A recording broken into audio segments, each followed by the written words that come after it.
Hey, hi, hello, good afternoon, happy Sunday. I hope your weekend has been treating you well.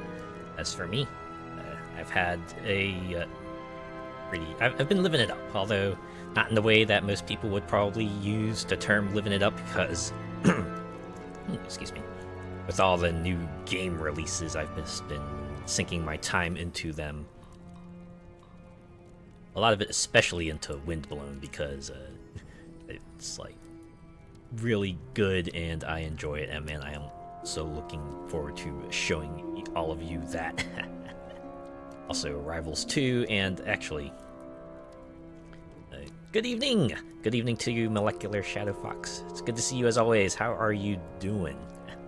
Hope you're having a good weekend yourself. Also, one thing I got back into is this game here, Halls of Torment. They got a 1.0 release a month ago. Yeah, so now they have all the stages, all their release content is here, and you can access an end game and have fun with that. And for kicks, I went to see when was I know I streamed this once before, so I went to see when that was, and it turns out it was July of last year, and it was definitely like a much smaller game then. Still good amount of stuff, but now we are here, and I guess this stream will just be checking out what they've added since then, because they've added a lot. They've added, like, as you can see here, a bunch of characters. There's several more stages, kind of like another, I guess it's as these roguelites tend to have, like, you know, the difficulty modifiers mode too, where you can crank up the difficulty in certain ways and have yourself a shot at better rewards. Hungover, spent this afternoon tidying up after the Halloween party at MSF HQ Saturday night. Oh man. Well, I guess it's a good time to kick back and relax, huh? Boy, post parties, there's always that sort of coming down after the high, right? After all the excitement stuff, you're kind of just looking around at what came there and just going, oh man, those sure were good times, weren't they? Well, hopefully they were good times, yeah. But yeah, then there's the cleanup. You gotta tidy everything up, make sure everything's back in place, because you want to leave a good impression. You don't want to leave a mess for someone else to go pick up, because that's just rude, man. Waking up to a bomb site, oh man, so that's always that's a fun moment. I don't know, I've never kind of left a party. Well, I guess I have. There were certain instances where maybe if a party's like late enough, I'll go, yeah, I'll clean it up tomorrow, and then just like leave it there. But most of the time, it's never anything like, you know, something that needs immediate attention, right? It's just like, oh yeah, just, you know, get the trash together in one place and toss it out, and make sure all the furniture is back in the right spot and stuff like that.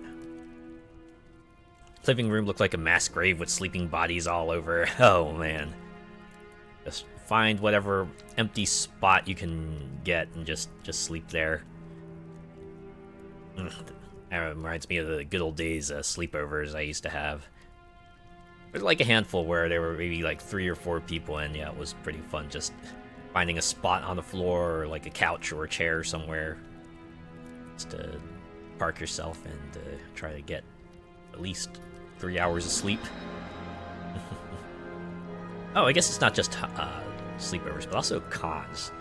That's especially relevant when you're in a hotel room with like maybe 5 or 6 other people, and of course there's only 2 beds, and so it means at least 2 people will need to find somewhere else to sleep, unless you want to try to pile a lot of people onto one bed, which might not be possible, you know, if you take size limitations into account. OMG, those room parties get out of hand fast. Oh boy. Yeah, there was one friend I hung out that was like later, kind of late in his con going run. He mostly just hung out in hotel rooms and drank himself silly. I think I said this already, but yeah, his his drink of choice was like always Everclear and Sunny D, and admittedly I haven't tried it myself, so I can't say how that was, but yeah. I feel like late in my sort of con runs, I kind of just went there to walk around the entire place and see what sorts of costumes I could find, and maybe visit the gaming area, and then also the vendor area. But anyways, we're here to look at Halls of Torment, right? Let's get in here and check out some of the new stuff. Gotta love the dealer's den, right? All sorts of cool merch that you might not be able to get physically now, so right there within your grasp. And sometimes you might find a cool, rare gem in there too. Nice. Okay. I had to confess, I actually played this game like a little bit before stream because I wanted to, because I learned there was like one more character I could get, so I was spending my time trying to get this fella, the Sage. Select an ability on start. This ability becomes the Sage's main weapon. All ability scrolls act as tomes. So I guess instead of having like a fixed main weapon like everyone else, this guy picks one, and then just hope you get a good one. So gives this fella a go, huh? Look at this guy. He's got guessing he's got like his hands on his, kind of just like in the full folded forward pose. Looks proper and stuff. Maybe not demure, but he definitely looks very formal. AKA take all of my money. Yeah, it's something I gotta really keep in check, right? It's like don't go overboard. You can't have everything. I usually do 2 runs through a dealer's room. Like, right, was like 1 run to see which stuff I might be interested in, and then another one to kind of pick out, okay, I got this budget, what can I really get, and what can I just, like, let go? It's a hard decision sometimes. Always that first sighting lap, yeah. gotta case the space, you know? Okay, so this is, like, one of the new areas they've added in, after the last we checked. The Frozen Depths. I feel like no sort of isometric ARPG is complete without some sort of ice level, right? And here we are, an ice level. Oh yeah, here we go. So, I like how this guy gets a choice, right? It's not like he picks from a list like he normally would. So, since we're in an ice place, I feel like we should get a fire weapon. Maybe Dragon's Breath, because that's the firewall ability. Should work out pretty well for crowd control. Oh, and then we get a scroll. Oh, another tome. Hey, nice.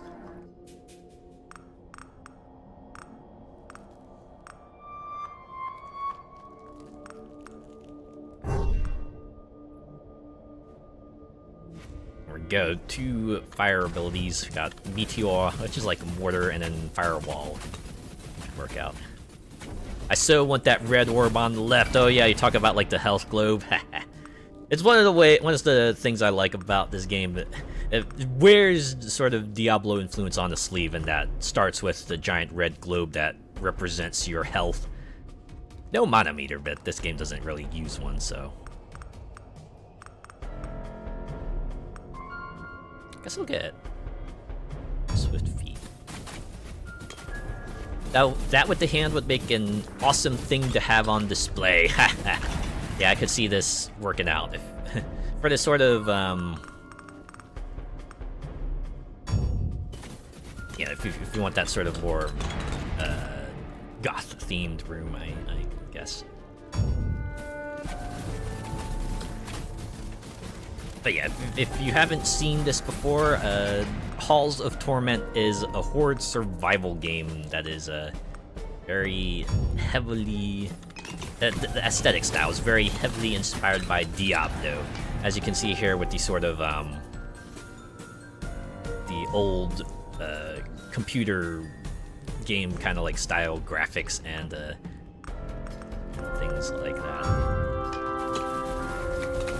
Also, the way the like stuff on the side is positioned so that you get a sort of a 4:3 viewing ratio for the game, much like you would have with the old style monitors.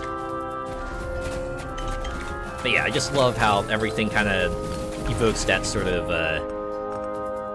90s era computer game with the way everything looks.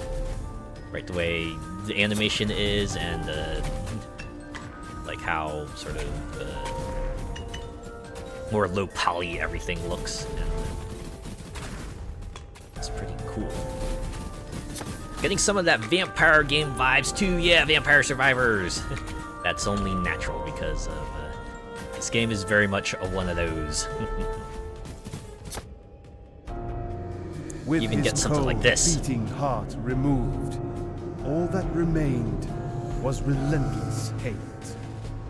Mesmerized by its pounding, the Lord's last lieutenant captured it and disappeared into the raging blizzard. Only the ghostly lights, deep in the frozen hollows, may know where the hating heart is hidden. Yeah, that's so slow scrolling text with the voiceover in the back and the sort of the icon up here. It's great because sometimes you'll speak to people too, and the way they animate them speaking also is very evocative of the 90s computer game era, and it's pretty fun.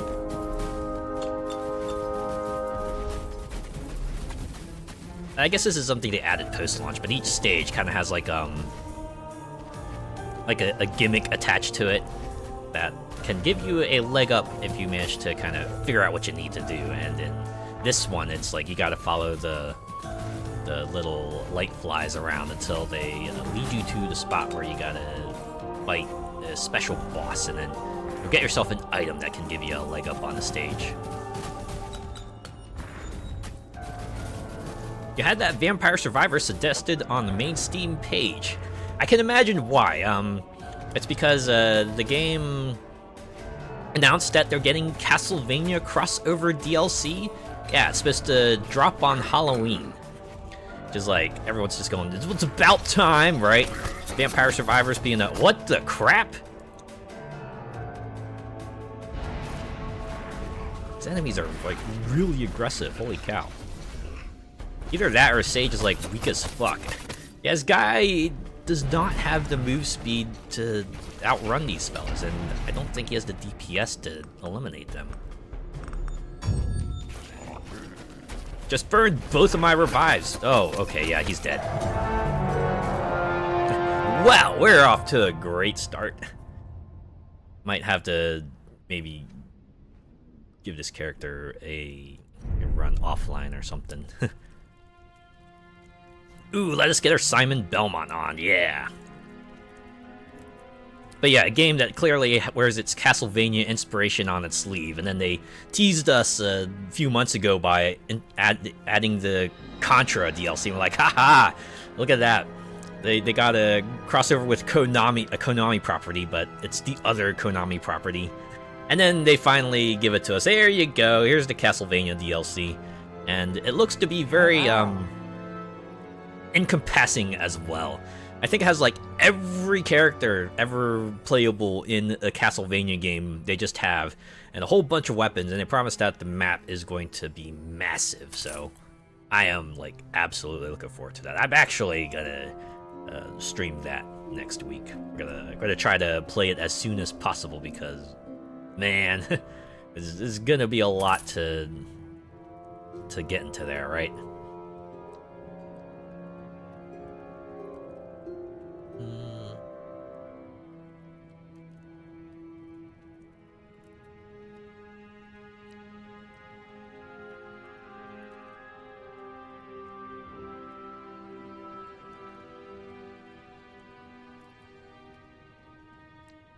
Get that. Alright. Next time, bring more gold. Oh, I have so much. I'm just like being very selective on what I buy at the moment.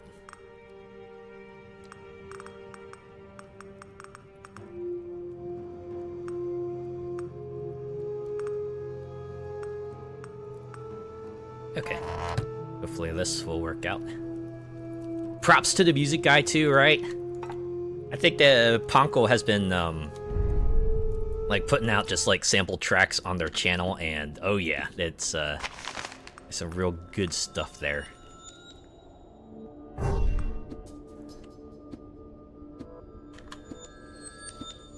probably appropriate that they open with like what is it? The two themes that people usually associate with Castlevania when they say it. It's like, oh yeah, sample those first, and it's like, No, everyone's looking forward to it.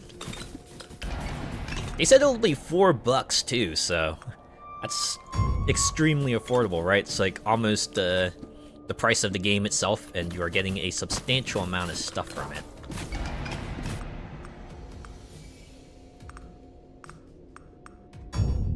It's kind of wild, right? Even if you like take the price of all the DLC into account, that game is still exceedingly cheap, and you are going to get so much out of it. It's great. Cheaper than a coffee from a chain, yeah. I imagine that's not a hard thing to do.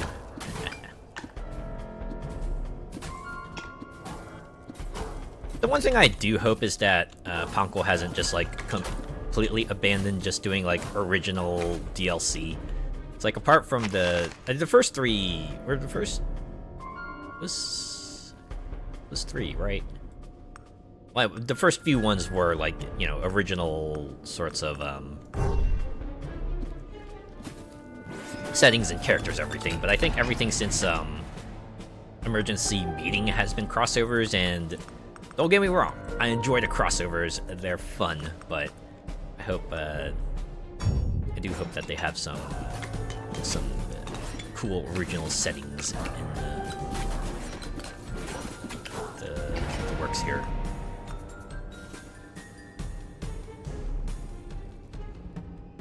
Noob here, could you explain why you take what you take on levels?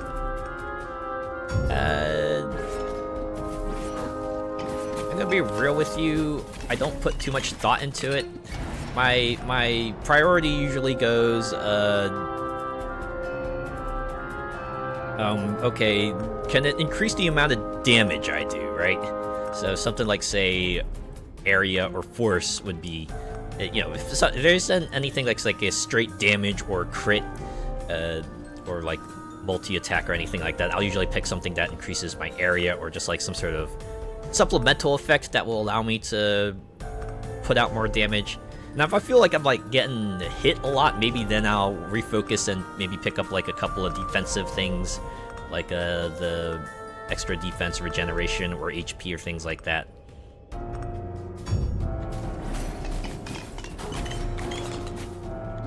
I was reading a guide on this, and yeah, there is like a pretty specific way, like you can like uncover traits and stuff, but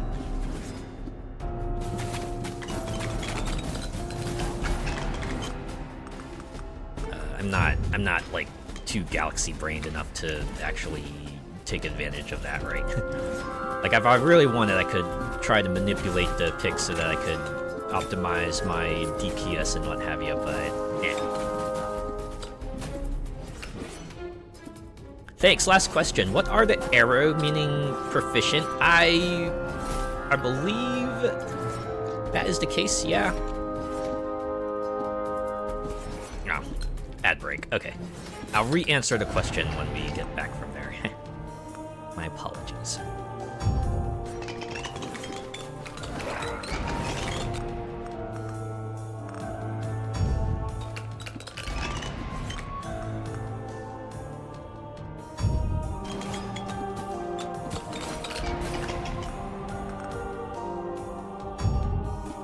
I will try to follow these, what are they anyway? Are they just like lights, or are they like specific? Right, will-o-wisps maybe?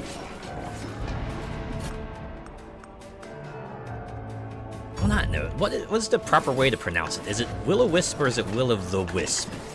I feel like I've seen it going both ways, and then I'm not sure. Maybe it's a case of both ways are correct, and whichever one you prefer is just whichever one you prefer, right?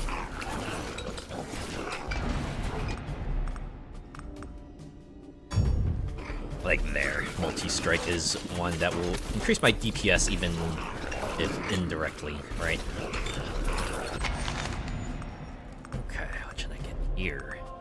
I think I got all the summon-related stuff, so I guess it's now about just Picking up crowd control, I suppose. No, ad breaks back. But yeah, as I was saying before, the ads came and interrupted everything. The arrows, I think, indicate like because in addition to like sort of the ability boost and the character-specific boost and everything, you have the sort of base attribute boost, and I think certain characters get like a bigger boost from them than others. I think the arrows indicate like which ones will give the characters a greater benefit. They used to have it displayed differently. Like if I remember, there was it was shown as like strong or weak, which was a bit more overtly obvious. I'm not sure why they just changed it to arrows. I think they were trying to like maybe make things look less cluttered, but it's perhaps a bit more confusing as a result. I mean, I'll probably get used to it regardless, but...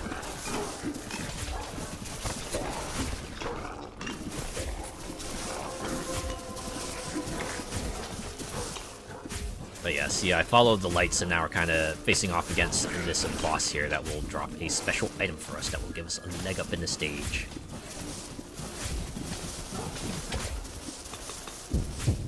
The hate heart.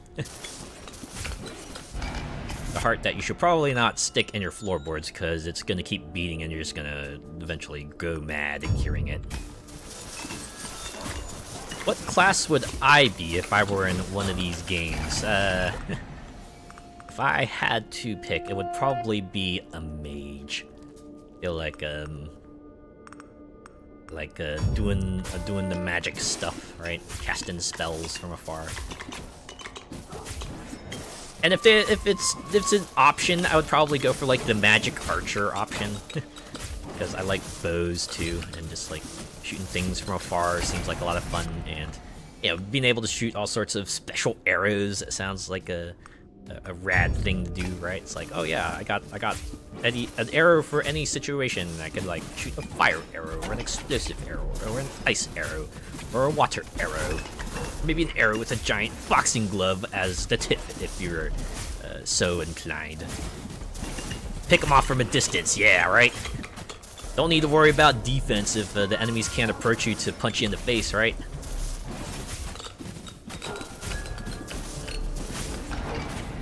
Now, I will ask the same question. If you had to pick a class in a fantasy game, what would you be?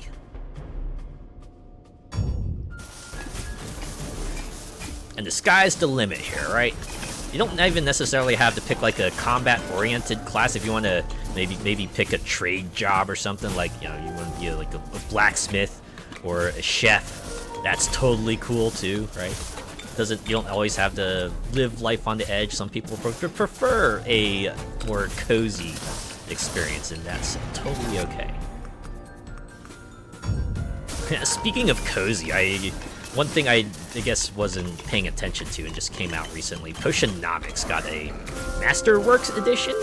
I remember like having my eye on that game for a while because the idea of just running your own potion shop, crafting potions and selling them to others seemed interesting, but then the reviews came out and people were saying that, oh yeah, it's like a bit of a surprise. The game's actually a lot more difficult than the setting would have you believe. Right? There's actually a lot of sort of time management that you gotta do, and if you don't spend your time wisely, you're gonna fall behind very quickly and actually end up losing the game, which is wild. But I heard Masterworks Edition actually fixed that, and they added like a cozy mode, which does away with a lot of the time restraints and eases up on some other areas. So you can play it like a sort of cozy potion shop game that you sort of expected it to be. They also added like a hard mode on top of that, right? They have the original mode, which is like the way the game originally was, and then they have the cozy mode, which is your sort of relaxed pace difficulty, and then it's funny, the highest difficulty is just called capitalism. And I assume it's just like way more unforgiving than even the original game was. I'd have to say Pyromancer, because my Sona has that ability. That makes sense. imagine we've probably done that, right? Anyone who's like made OCs, right, probably has the one, right? You have the one OC that just most represents you, or feels like you've, like, you know, put most of yourself into it.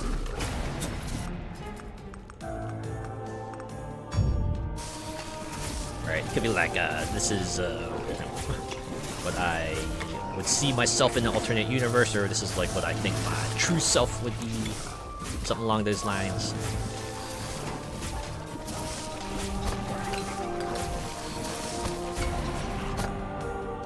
If he were a Pokemon, he'd be Fire and Dark type.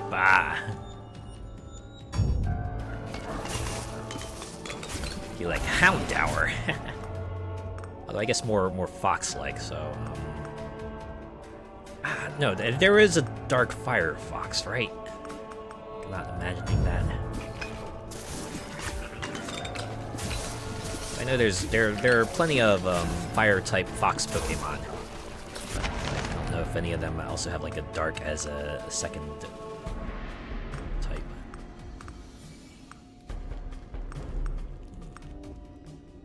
I'll go with oh, let's just improve the Golem. Oh. Bottle. Get bottle. Bottles are used for like your variety of reroll, or sort of like the pick resources, right? Like this is a standard of Horde survivals. You get like a variety of like consumables that you can use to kind of manipulate these options. And in Halls of Torment, you can reroll, you can just strike an ability tree from selection for the rest of the run. And then you also have this, which will apply a particular trait twice, which I think is interesting, right? Like you wait for the big boost to show up, and then you pop one of those and you get like even bigger boost out of it.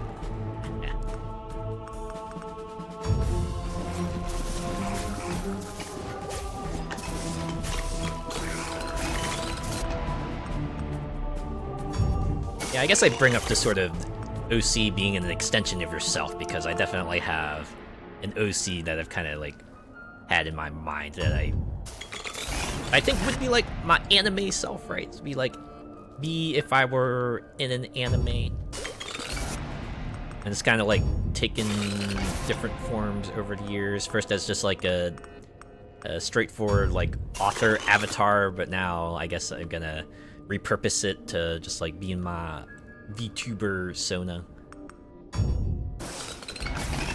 Soon trademark. It's gonna be really sick, y'all. Just I just have to keep on waiting. I'll get there. I'll get there eventually. As 30 seconds to Bars might put it, it's not a matter of luck, it's a matter of time. Just hopefully it'll be sooner than later. I can imagine you in an anime like your profile pic. Haha. I'm glad you can. I guess it probably helps that like my at least my design isn't too completely out there.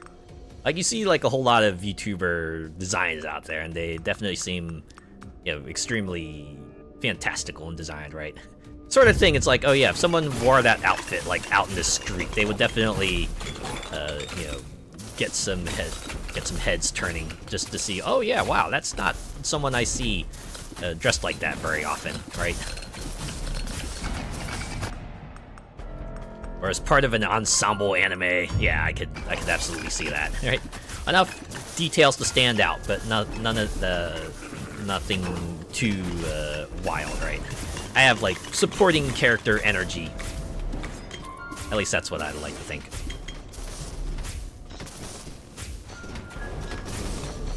I'm the guy who helps out the main guy.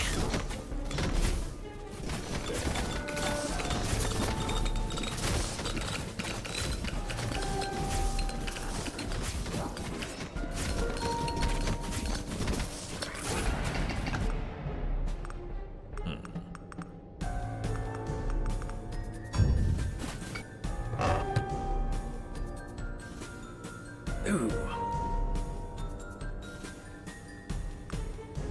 Wonder if I should get the Invocator's Grasp and just equip that. Yeah, we're doing it. I'll swap out the attack speed gloves for this, because this character is all about the summons.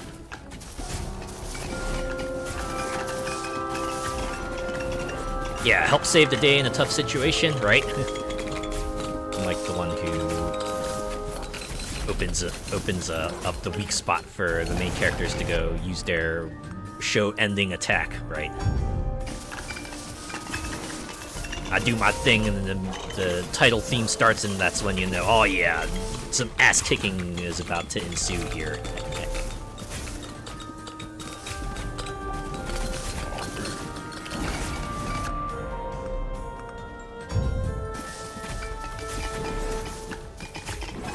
I do enjoy, like, the series that has large casts sometimes, because it's like by virtue of having a large cast, it allows them to maybe tap into character archetypes that you might not see as often, right?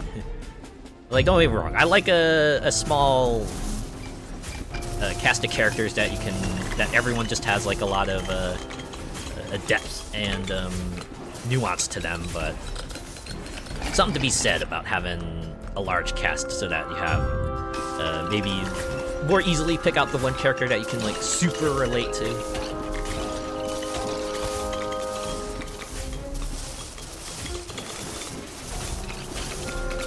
It'd be fun. Insert epic battle music, yeah.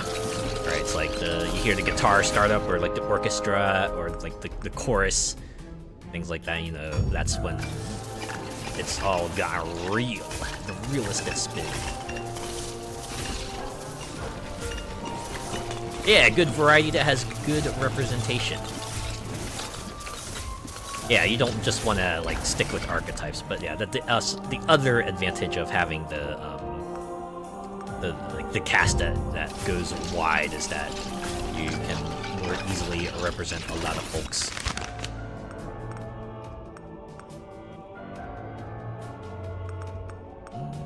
Yeah, it's nice, right? And you're able to get like a different, like a wider variety of, say, you know, minority groups being represented, right? Like more queer rep, more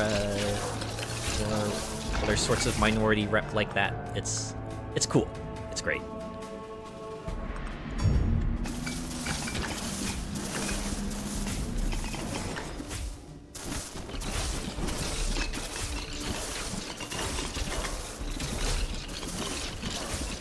Can always guarantee that there will be a Tsundere in those groups. Indeed. Yeah, you gotta have like what, the standoffish kind of character. You have the cool hotshot type of fella, the one who acts like the counter to the main character in sorts of personality and style.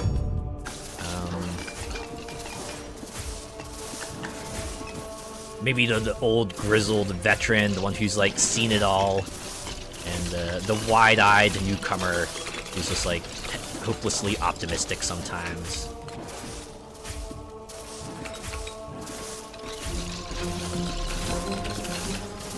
I guess there's also like the parental figure type, the one who just like you know, watches over the others, makes sure everyone's properly taking care of themselves and each other, and trying to defuse any conflicts that might show up. I guess you also have like the cool archetype, the one that just seems like the coolest person ever, and maybe the infinite loser too, right? The one that maybe either just has a whole lot of bad luck, or is just tries to be cool but keeps on face planting and ends up being very uncool. I guess there's always the eccentric type too, right? The one that just seems a little bit out there and everything. The comic relief too, yeah. I feel like that can fit a lot of people, right? Like depending on the type of work there is, a lot of people can fill in that sort of comic relief slot. Also, a chance that there might be a mascot too, right? The little cutesy critter that that they will make lots of plushies of.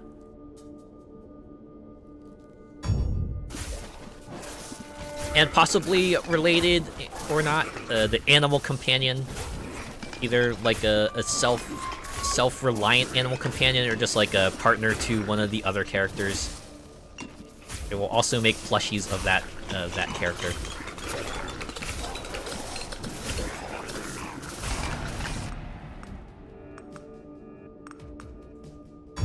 That just reminds me of Superman, right? Wasn't there like a whole line of like super animals? We had like Crypto, the super dog, and I believe there was also like a super cat, and a whole bunch of other folks too. Enough that they made like a whole separate series from him, if I remember correctly. There was, yeah. But yeah, there was like a whole separate sub-series just featuring the super animals. I thought that was like pretty fun. Pretty fun idea, anyway. Not sure how it worked out in practice.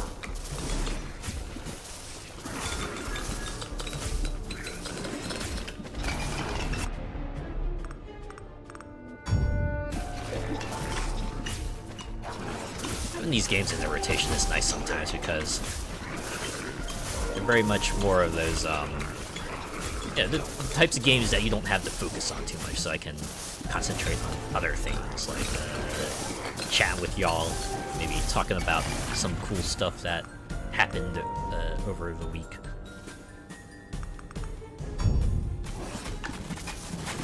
I've actually gotten to the habit of, like, whenever I see I have a notepad file of various topics that I have on hand, right? Something to just, like, keep on hand so that, you know, if the situation is appropriate, I can perhaps tap into that, right? Because just I tried to like remember it before, but I ended up like forgetting about a lot of them after a while. So now I just have like I guess it's just like a reference sheet on hand, just on the chance that I might want to bring something up that I can just like glance over real quick and see what we have to talk about. So easy to forget stuff, indeed. Easier than you think, right? It's like...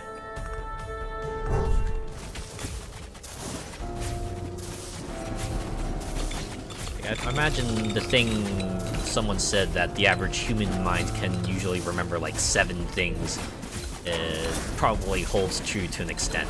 Especially when you're like thinking about it over long periods of time, because you know, I'm not streaming every day, so the likelihood that I'm going to remember a thing to bring up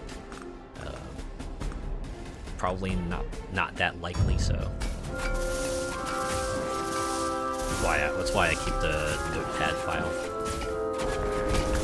I do that so often. I'll go to YouTube, then when I get there, I forgot what I was gonna look up. Oh my god. Same! I do that for a lot of sites, right? I'll go to Wikipedia with the intent of looking something up, and then I go finally get to the main page and go, alright, so, wait, what was I gonna look up again?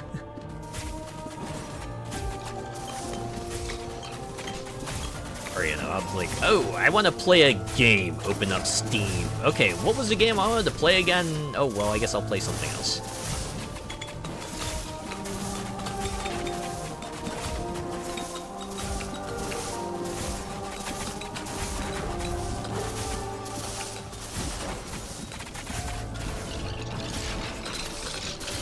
Probably have plenty of instances like that, right? Instances where you forget about a thing immediately, but it's just it can be frustrating, right? An hour later, it'll come back to you. Oh yeah, that's the most annoying part. Especially if like the window of like the specific window for why you wanted to look the thing up has passed, and it's like, well, I guess I could still look it up, but it's not as useful now as it would have been like an hour ago, right? I'm sure that has happened to all of us at some point or another. Especially when you're like conversing with folks. I feel like that happens to me a lot, where I'll finish, like, talking with them, and then maybe, like, an hour to a day later, I'll think of something. Oh, I probably should have brought this up when I was talking with them. Or the old classic, is like when you think of that perfect comeback to that conversation, but it's like when you're in the shower a day later or something, it's too late to actually use it on them, right? That's me when I walk in a room. Why did I come in here again? Oh, man. You open the fridge and like, oh, right, what was I going to eat again? Short-term memory is like a seed. Ah, yeah. Short-term and long-term. Why can't the things I want to remember store them long-term, like, right away? Things would be so much easier. Curse you, brain!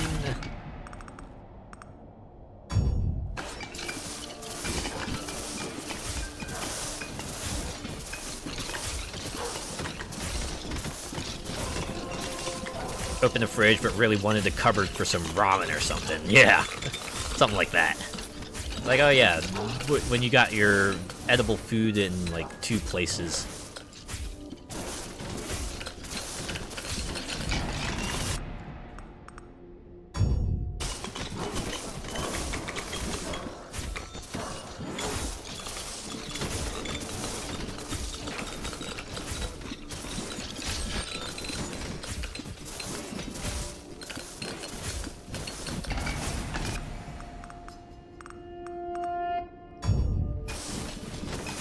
I don't think dinner tonight is gonna be hard for me though, because I baked a pizza yesterday. I had half of it last night. I'll probably have the other half tonight.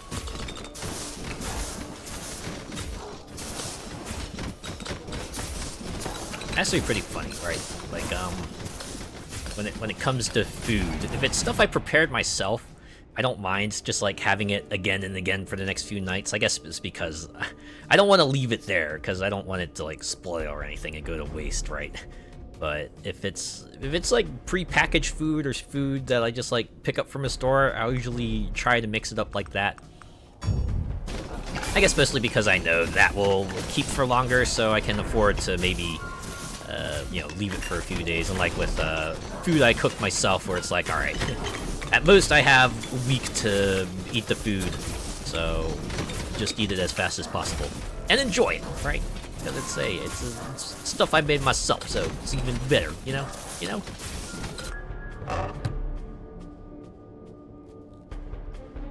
We're gonna get that, but we're not gonna actually equip it. Nice, I know, right? I love a good pizza. I feel like pizza is like one of those foods where even if it's like mediocre pizza, it's still gonna be good, right? Like, it could be like the most mid-cheese pizza ever, but it's still something that's going to be enjoyable at least, right?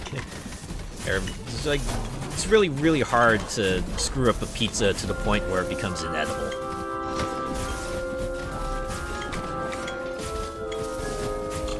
It's probably why it's like a go-to for so many gatherings, right? Because there's like so many options for pizza. There's probably a pizza for everyone. Right?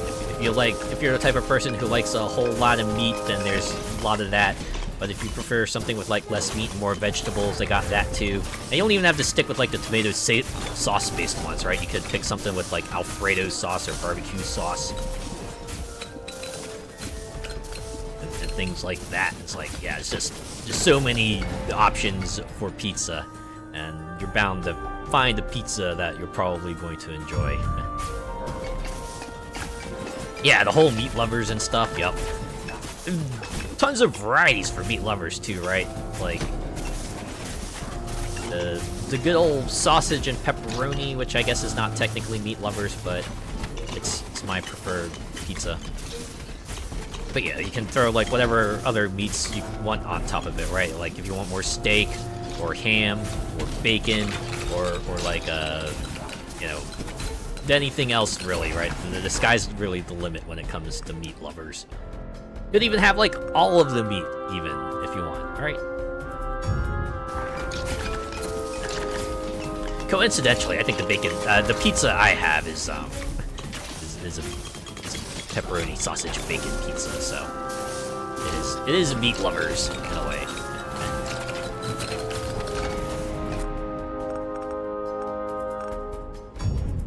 Did you ever see those pizzas that Pizza Hut did with the cheeseburgers on the outside crust? I think I might have seen it in an article somewhere.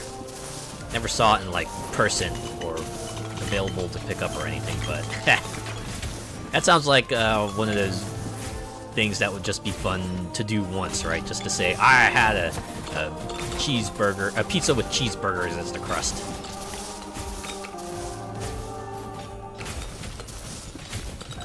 It would work out too, right? It's like, oh yeah, you want pizza? We got that. You want cheeseburgers? We got that. You want both? Well, we got that. Italians be like, stop ruining pizza. I don't know. I think regional variants can be a thing, right? Like, the original pizza is still there for you to enjoy. It's not like it's gone away or anything. At least that's the way I see it, right? Like, food is allowed to kind of, you know, fuse and evolve and change and things like that. Like, if you like your pizza the original way, the way that it originally was, then you can have it. It's fine. But sometimes it's fun to see like how people mix things up, as long as it turns out well, right? It's like sometimes it doesn't work out, but I feel like it's how we grow as people, right? Trying out new things and things like that. Pepperoni, red onions, and peppers and mushrooms is my go-to. Ooh! It's kind of like a supreme pizza. That's actually like my family's pizza of choice. If we order pizza, they usually get like at least one supreme pizza.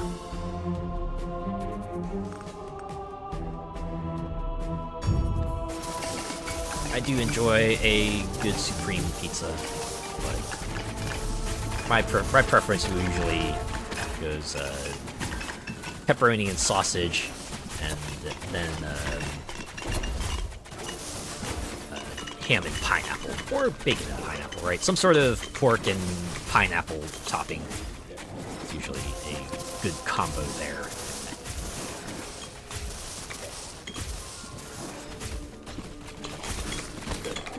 Great thing to chow down during film nights or a gaming session when friends come over. Yeah! I think that's like the other part of why pizza tends to be popular. It's a very easily, like, one handheld kind of food, right? You just like grab a slice with your hand and then eat it up while you're doing something else. And the fact that you can just you know, consume it while doing something else lets you get, you know, two things done in one go, which is pretty cool. Yes, you know, make sure you wipe your hands before you handle anything like your board game pieces or the remote or a controller or things like that, because, man, I don't want to be cleaning out controllers or anything like that afterwards, you know? No. Oh, we're in another ad break, and okay, I'm getting a little rocked here. Oh, wait. Back off. Maybe I should drop off those gloves. Then again, I have like 2 revives, and I'm doing pretty well in surviving. We got like six more minutes to survive on this stage, so maybe I'll hang on to it. This is the risk-reward element. You want to not have that boost, but have it guaranteed for extra runs, or do you just want to be able to utilize it now? I think I should be fine. I still have like half of my health. I'm not in dire straits yet. I'm just getting smacked around because I'm being careless, right? I just need to be like less careless.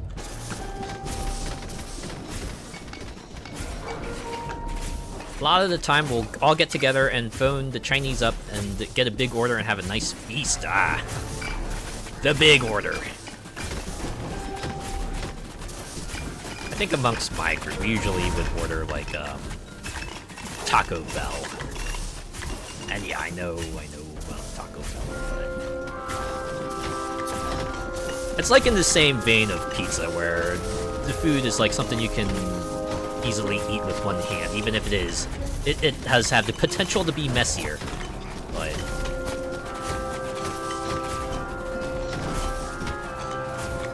you don't necessarily have to get tacos either, right? You could just get like the nacho chips with cheese sauce, or one of the wraps too, or burrito.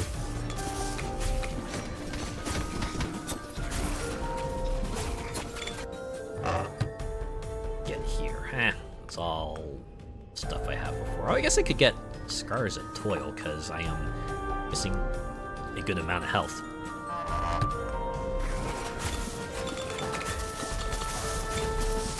I like it when they come in those half-box thingies. Ah, yeah, the variety box. I like that more restaurants are doing that now. It's like a meal deal of sorts. So like, oh yeah, you just pay this amount of money and you can have, you can pick from like 2 entrees and a side and your drink of choice. It's great. Like the Taco Bell that's near me has like an online special that's pretty much that.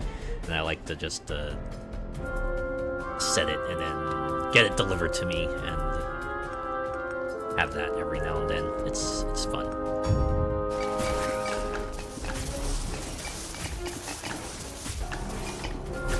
Grocery stores near me are starting to do that too. It's like you pay a certain amount of money and then you can like get yourself a sandwich, chips, and a drink.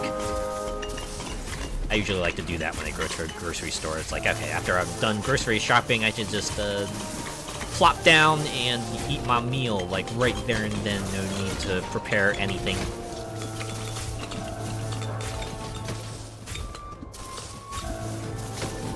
Our restaurants here don't do the doggy bags like over there, so you can take your leftovers. I feel like it's dependent on the restaurant over here. I feel like a lot of them, especially if they're like the sit-down type, will usually give you containers for take home if you really need it. Granted, there are like certain foods that tend to just be better when you eat it there, right? Like it's not quite as good when you reheat it the day after, but I suppose it's a better option than just letting the food go to waste.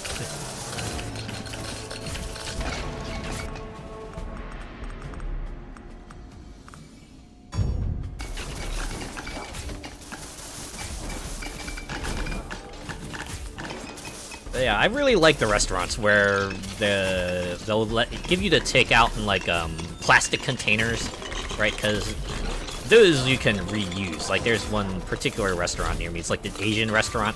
They always put the soups in like those sorts of like round plastic containers with the lids. And I like reusing those for other sorts of foods that I make. It's great, right? It's great when you're able to just get like extra containers like that. I actually got like so many of them that I actually just decided to put a couple of them recycling because like, oh, I got more than I will ever actually use. Oh, like the no, not styrofoam. I'm talking like actual plastic, right? Something like, akin to Tupperware, except, maybe not as strong and durable as Tupperware, but something you could still use reuse a few times, right?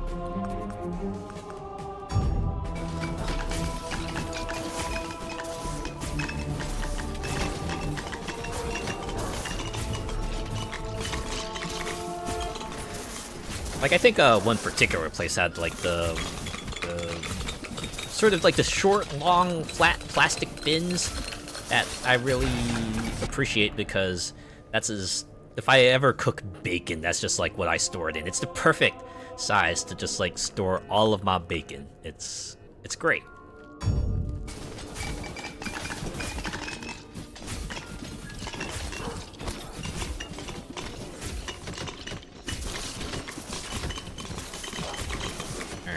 just gotta survive 2 more minutes, and then can face off against the boss of this area. I think with even just like 4 abilities, my character's pretty good at sustaining themselves.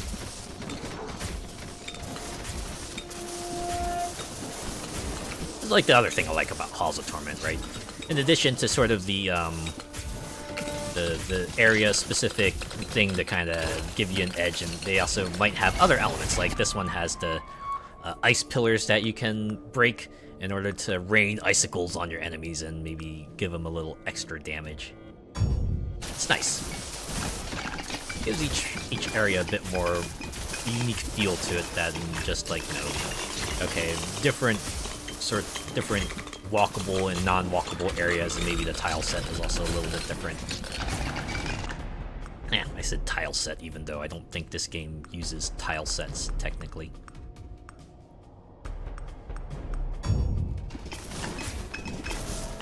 If it's a plastic bag, I'll put a closed peg on it if it's for the fridge or freezer, or use a freezer bag if it's like deli meat.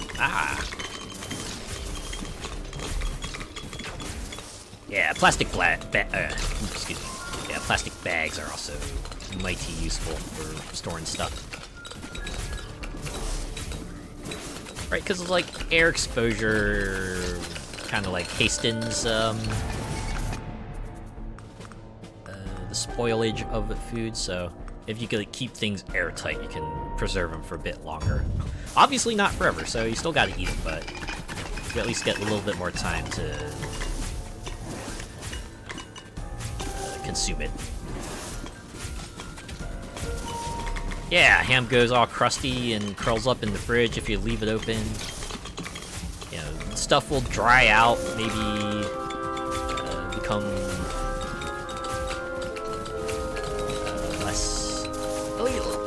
It can lose its taste too, which is something that can be important. Or maybe it just like starts smelling funky. Although I guess if it reaches that point, maybe you're just better off tossing it.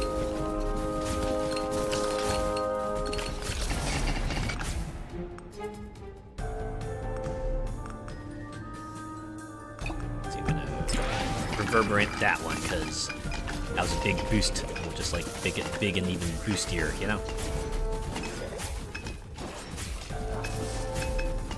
OMG, seafood is the worst if it festers at the back of the fridge. Oh man. Nah, seafood is like one of those things I'll try to eat as fast as possible because, yeah. I love seafood and I'd sure hate to have it go to waste. But yeah, after you survive for the specified amount of time, then the boss appears, right? And then it turns into like a different game there. And what I like about this game is that all the bosses are unique. They're just, oh, we have a lot of HP and do a lot of damage when we smack into you. These guys have different attacks and patterns that you kind of have to work your way around, so it feels a lot more like a boss battle that you might see in other video games, which I guess depending on what you're looking for, that might be a plus or a minus, but I kind of appreciate it. At least for like its ARPG inspirations, it just feels like it fits to have a boss that actually, like, you know, tries to smack you around in a variety of different ways.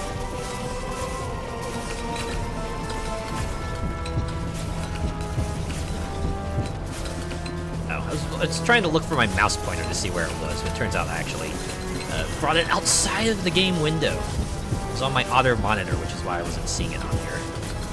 Yeah, we're doing alright, we're doing alright. I don't think I'm going to fall to this fella. Oh, unless I run into a wall like I did there, but it's okay. We actually managed to survive anyway. I think this is like one of the other things they changed since I last checked. Once you kill the boss, like, remember before, I guess you might not, but yeah, when you killed the boss before, the stage would instantly end and they would go, you survived the Halls of Torment. But now, they give you like one more opportunity to, you know, just like run around, maybe pick up anything you want, or utilize the well to maybe bring up some items that you might not have brought up before. So like, you know, you don't actually have to lose out on it, right? You can just go to the well at your leisure and send it up, like so. Oh, I guess just all the experience just gets magnetized towards me. Okay.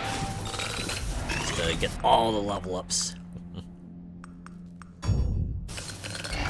Digging the piano melody and the chorus and the music, right? It has the appropriate amount of menace to it. Yeah, it's not, like, completely overbearing or anything like that. I do dig it myself. And then once you're done, all you have to do is take this blue portal home, right? Take the town portal. And then they give you one final window. It's like, alright, you done? Are you done? Well, we'll give you one chance to back out if you're not done. But in this case, we're done.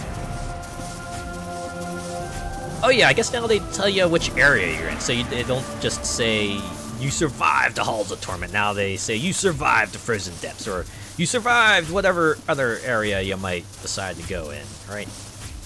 Although they definitely haven't fixed the character just like continuing to attack even though there's no one to attack. And I'm guessing it's just gonna be a thing. It's fine, it's nothing major. It's just funny to note. 23 million damage dealt, yeah. number be getting big. They be getting real big. I like the breakdown they have. They have like a really extensive breakdown so you can see like how much damage each ability did throughout the run, or like even the damage from other sources that aren't abilities. So, you know, if you have like for example, a set of boots that leaves fire on the ground, it will track how much damage that did, and it's pretty cool, right? If you want to crunch the numbers and see what works and what doesn't, then yeah, they got the stats for you. They got the stats for you there. Okay, let's choose another hero. We'll choose the very comprehensive breakdown, indeed. The Landsknecht. I think that's how. I apologize if I butchered that. I'm actually kind of not used to the character here being sort of a ranged, colorful one, because I'm used to them as they're portrayed in Etrian Odyssey, which they were. Yeah, they had like more beauty characters and look more like standard warriors. The fact that these folks are very bright and very ranged is very... It's different. It's different, that's for sure. Take a look. Take a look. It's in a book. Reading Rainbow. Do they even have books in this world? I wonder.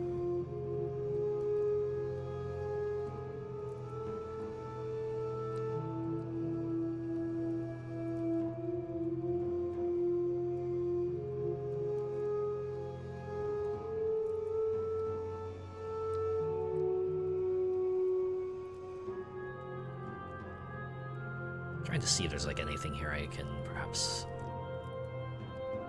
pick up.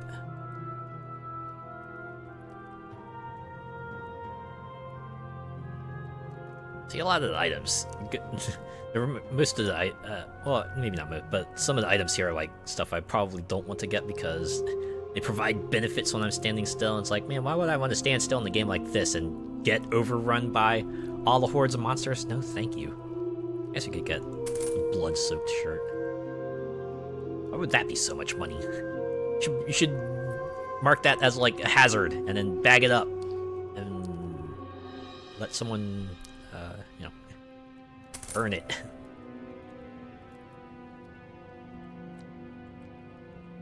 Get that. And, man, this stuff costs a lot of money.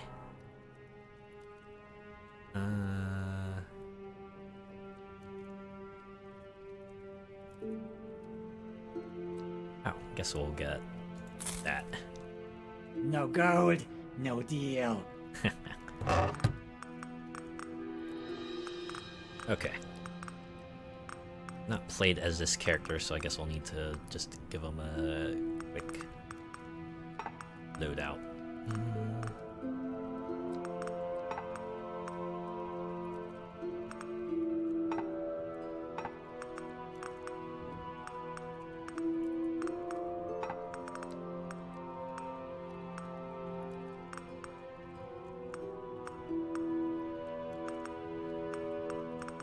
we'll get those. And finally, the canned gloves. Okay, I think that's a loadout right there, right?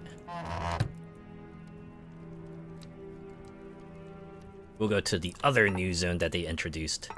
The Chambers of Dissonance. Look at that, it's a very... This was like once a regal-looking locale. Now it's just got like skeletons and stuff around everywhere.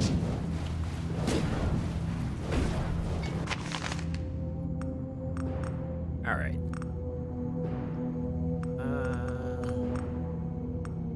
Guess we'll go for... I like the transfixation because it has, it inflicts like the fragile debuff by default, and you know, any sort of debuff that allows you to increase the amount of damage you can deal to an enemy is always welcome in my eyes, right?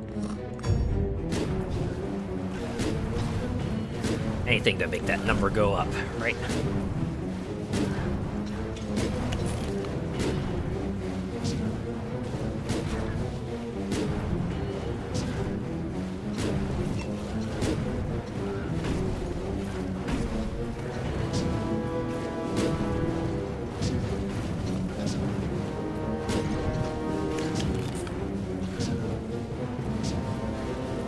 Sure if this was in here the last time I checked it, but I do like how they have a number just like indicating how far away you are from the points of interest on the map. It's like you can see where you need to go if you want to pick up the scrolls for some extra abilities, or where the well is, or things like that. It's not just like, you know, some sort of vague general direction. It's actually a distance to it, so you can get ready for it. This place must have had one hell of a carpet budget. Oh yeah, oh man. Must have been hell to clean too, like goddamn. On the other hand, the cleaners probably get themselves well, it's a lot of work. It's a lot of work to clean it up. Imagine the rug budget must be out of this world too. And oh man, they're gonna have to find some new rugs too, because these are all ruined and stuff.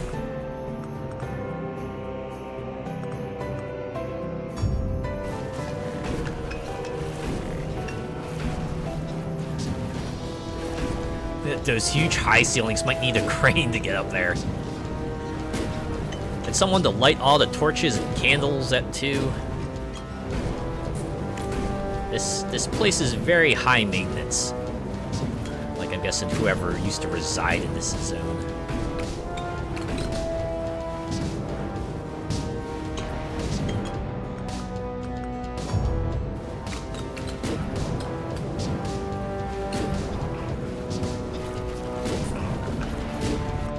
Yeah, once we get the other ability scroll, then we can perhaps focus on map-specific gimmick here. This one's like a pretty fun one, actually. It's also people maybe not the hottest on it, but yeah, I can see their point, but I enjoy it. Yeah, see you in a month. I'm off to light all the torches. Yes. The one torchbearer has their work cut out for him. And once they finish lighting all the torches, well, they gotta do it again, because some of those torches have probably gone out. Oh, gold slime. Okay, got it. Changing priorities for just a little bit.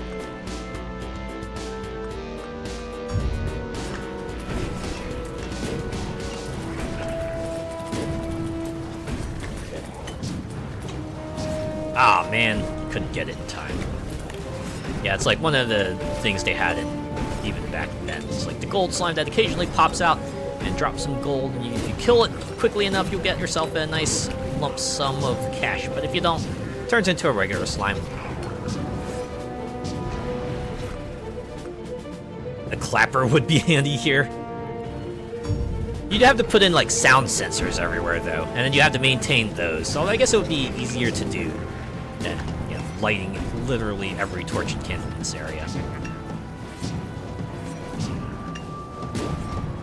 That would be pretty funny though, right? Just Just have some sort of like flaming mechanism ready, and then you clap it and it activates, and it lights all the torches and candles everywhere. That would be its own can of worms, but you know, you don't have to worry about that. Not fiction.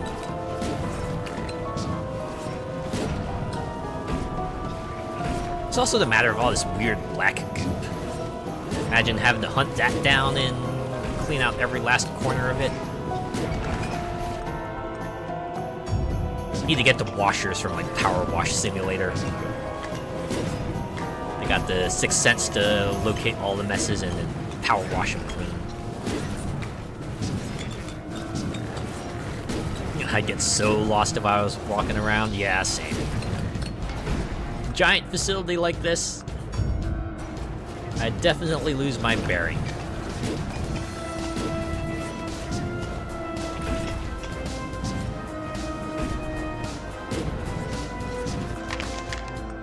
That's like really the thing with me.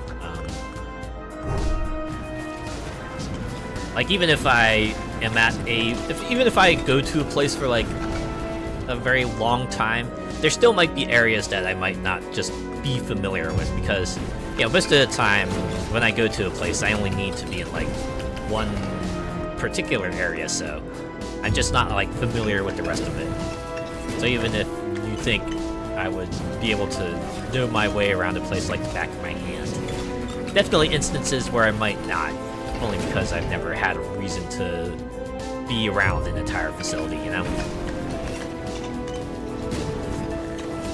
Yeah, you need one of those maps from the shopping center that says you are here.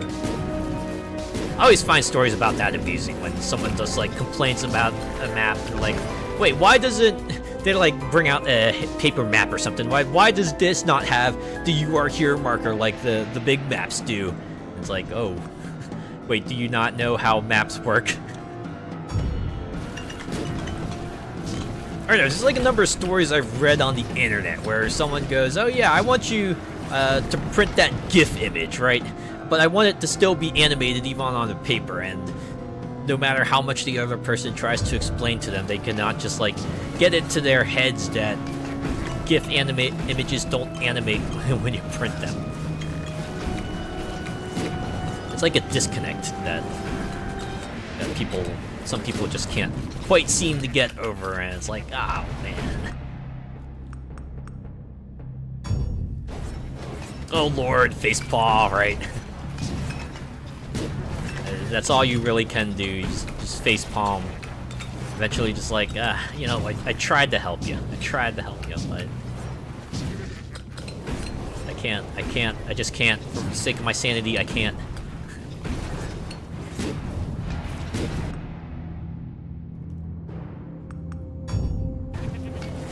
I'm sure we've all met folks like that, the ones who are just like so unbelievably dense, like no matter how much you try to explain things to them, they just do not get it.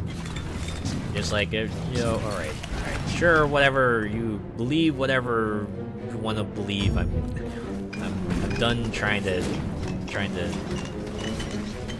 explain it, you know. Ah, there we go.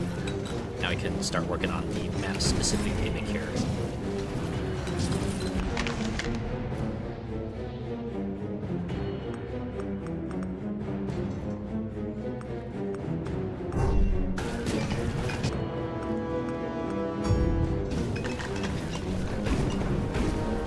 So yeah, this one here is that you got the light beams, and you got to try to redirect it into a specific spot. Like if you stumble upon them, or you're able to kind of reason it out, you might be able to complete this one quickly, but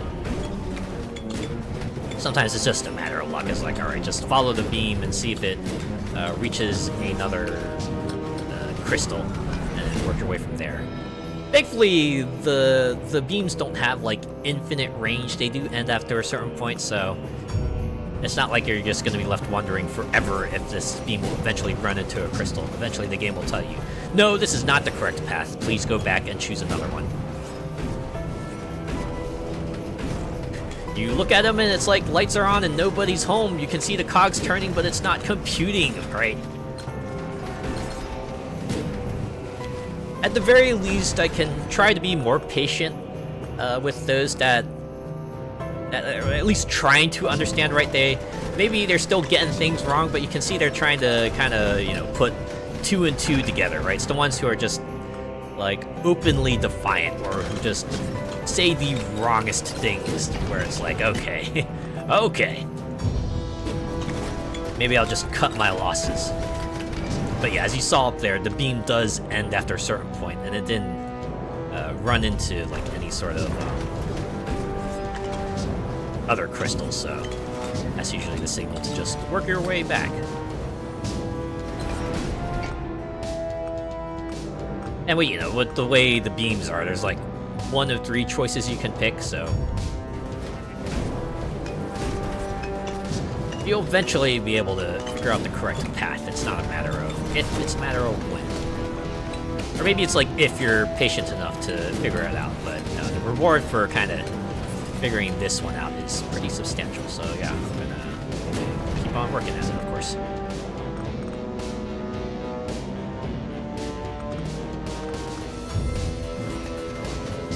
The rule of thumb I've read is that the map gimmicks usually tend to congregate around the well, so with that in mind, you could perhaps logic out like the most likely route for these things, right?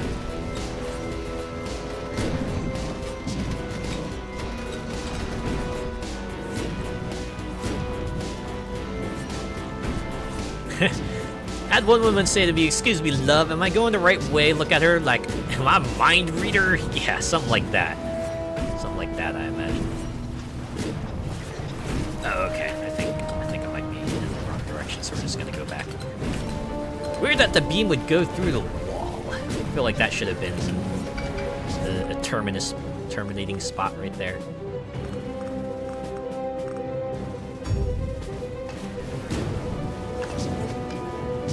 But yeah, what would happen next would probably depend on how you would react, right? If you go, okay, so where do you intend to go? And they go like, yeah, I wanted to go, you know, so-and-so place, then yeah, I'd be like, okay, so try to help them to the best of my ability, but, you know, if they say something like, I don't know, I just want you to tell me if I'm going the right way or not, and I just go, okay, yeah, I can't help you then, sorry.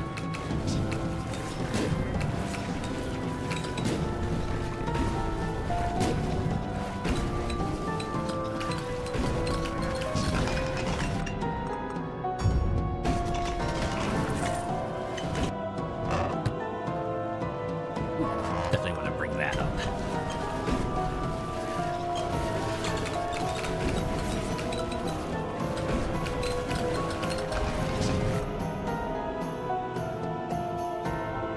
Yeah, you can get folks to stop their car and ask you for directions.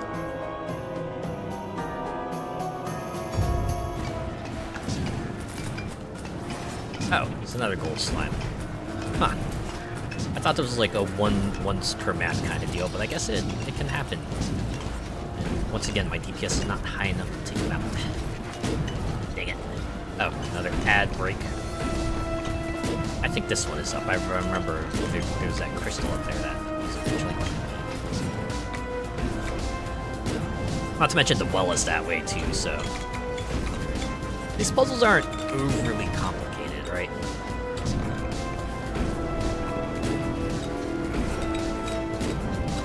Like 9 times out of 10, they'll usually let you know pretty quickly if you're in the right direction or not.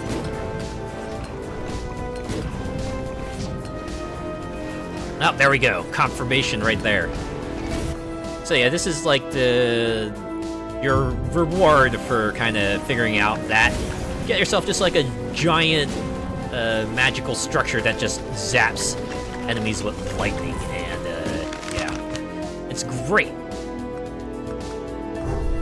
Having your own lightning sentry helps add a little bit of extra DPS, thins out the crowds and stuff.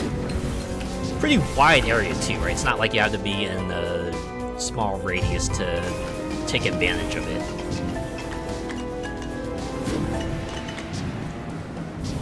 Dare I say it might even might be shockingly good.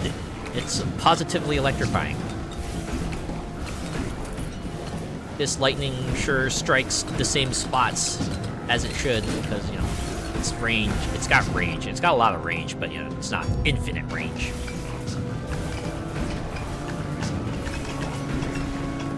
Another can of worms, because you're stood there visualizing the route. Okay, but maybe I should stop by the well real quick so I can drop off this armor. Probably something I should do.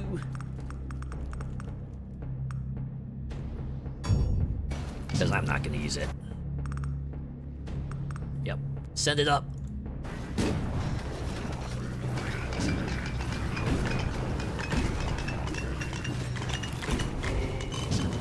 How big is this place? God. How big are any of these places?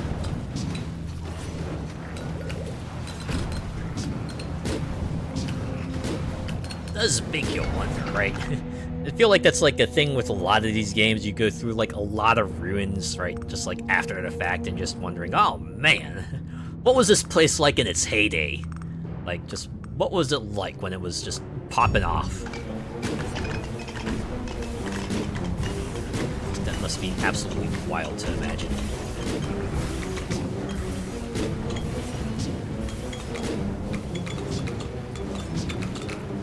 I feel like that's like a convention of a lot of fantasy games, right? You always got that ancient civilization that's like just mostly gone now, but you know, they have the remnants of their facilities that you can explore, and it's like, oh man.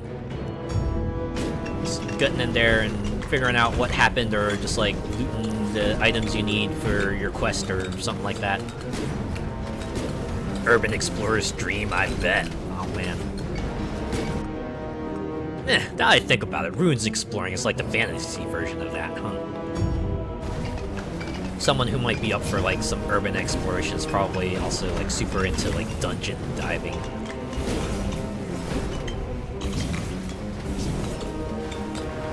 Just the thrill of not knowing what you're gonna find there, and maybe a bit of risk in there too. For me, it's like that risk element that probably would kind of dismotivate me from actually trying it out, because it's like, oh yeah, if I happen to get hurt, well, who's gonna save me, right?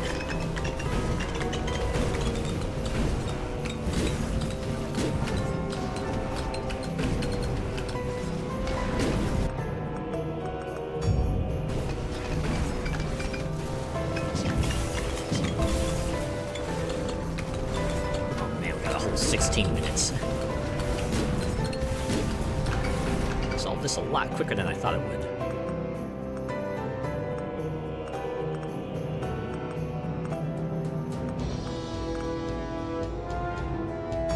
Let's look at bulwark. There's this awesome abandoned place, but there's a crush hazard. Yeah, that's kind of the thing, right? It's like, oh man, might end up like, you know, not making it out. And I imagine that must be like a grim sight for anyone who might like try it out in the future, right? They just like come across a body like, oh. And sometimes it might not even be that.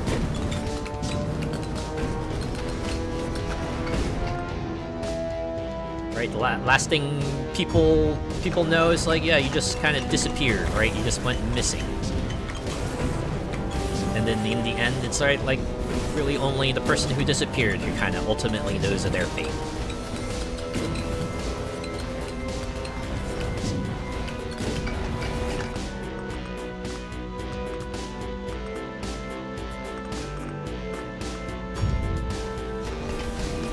Yeah, I'm not really a fan of like the arrows, because it's not like immediately obvious which is like better and which isn't. I much preferred when they had like, you know, strong, weak, like they did earlier. I'm not sure.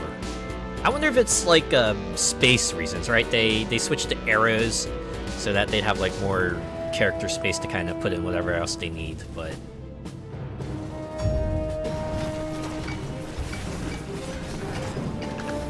I don't know.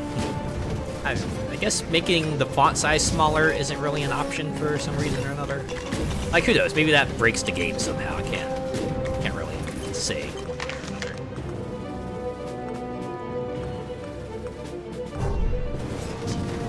That's how I feel about underground caves. Just though not for me. Yeah, that's like the reason why I won't go into a cave.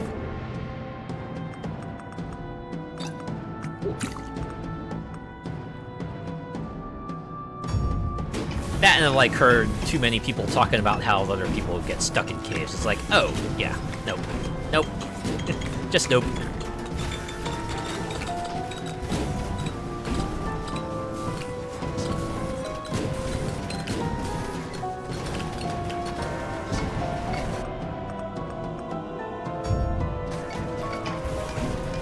Yeah, there's that, and the threat of the flooded caves. You know, that and like maybe potential cave-ins, or you know, you might run into some cave. Are there creatures that like naturally hang out in caves apart from bears? I guess even if there aren't as many as you might expect, there's always the possibility of it. It's like why so many horror movies tend to have the cave moment, or like, you know, caves tend to be a frightening place because it's like, oh man, you don't know what's in there, so your imagination can really just go wild there, right? Oh yeah, bats, yeah. Although bats are like mostly non-threatening, right? It's like movies make them a lot scarier than they actually are. Like bats, they're mostly just like actually like flying puppies, really. I mean, sure, they'll defend themselves if they gotta, but you know, most of them are kind of like the policy of, hey, don't disturb us, we won't disturb you. Oh yeah, rats too, yes. If there's water, you're bound to get rats, and those might be more of a risk. I mean, as much of a risk as any wild animal can.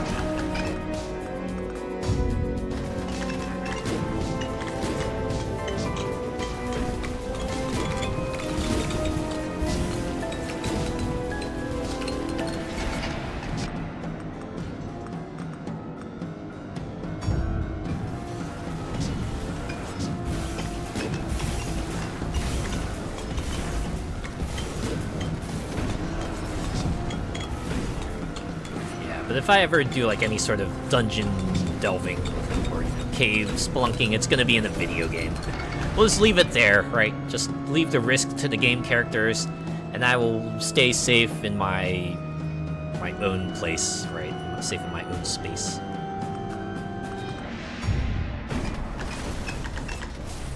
I remember way back when we'd always say don't drink out of beer bottles because rats pee on them at the brewery and you can catch all sorts of... What? Real? Oh.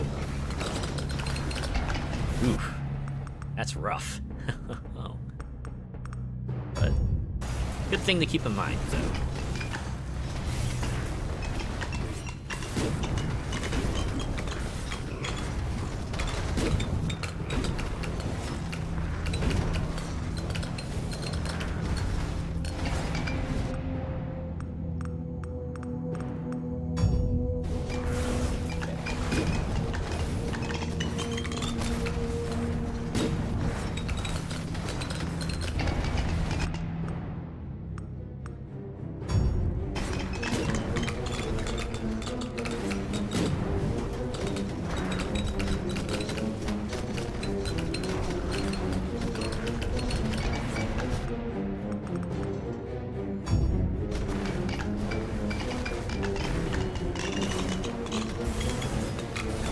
Pretty comfy now. Got the 5 abilities popping off. This lightning sentry just zapping folks. Pretty wide area to maneuver around. Just running out the clock, really.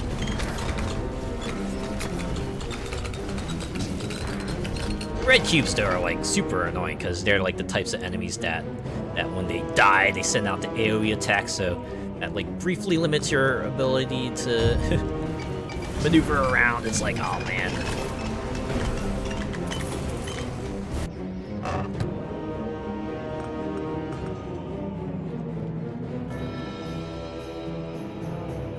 gonna equip any of these items. I don't think so. Let's grab one for kicks. Those imps that look like they just got yeeted out of a cannon. I always wondered, like, what? Yeah, I did notice, right? Certain enemies, you hit them and they take, like, the flying jump back, and it's like, oh. Are they supposed to be agile, or was my hit so hard that they were sent flying? Right, it's like those movies where, like, a guy gets shot with a bullet and they suddenly just, like, fly across the room. I think Mythbusters did an experiment on that. I think they determined, like, well, obviously, right, the regular bullet doesn't have nearly enough force to send, like, a whole-ass heavy human body sent back, and if there was a shot that would have enough force, they would more likely just, like, you know, explode the human instead, right? You're not getting any sorts of, like, cool blow 'em out the window moments or anything like that. You just read my mind. I was about to say Mythbusters. I feel like there's, like, any sort of movement that might be unrealistic. Mythbusters has probably covered it. So I guess in the pop culture sense, it's only up to a certain point, because that series is done now. That and when they tested reflecting bullets, oh yeah. Ricochet shots.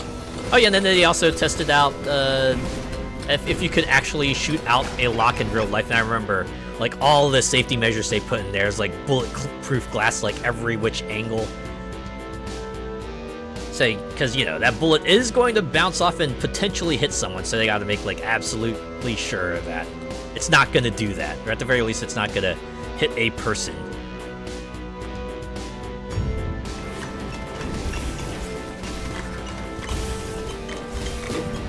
I think with that in particular, I think they concluded that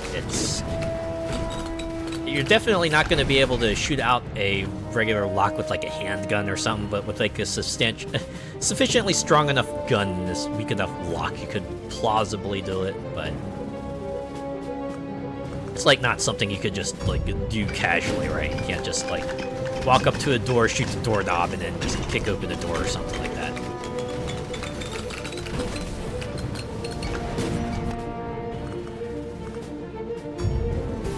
Like, even when they do, like, the breaching stuff in, like, say, like, Call of Duty or something, they have, like, special guns for that, right? And they don't always just, like, shoot the knob either, right? They also shoot the hinges on the door because that's, like, also, you know, just, like, much easier to take out, I suppose.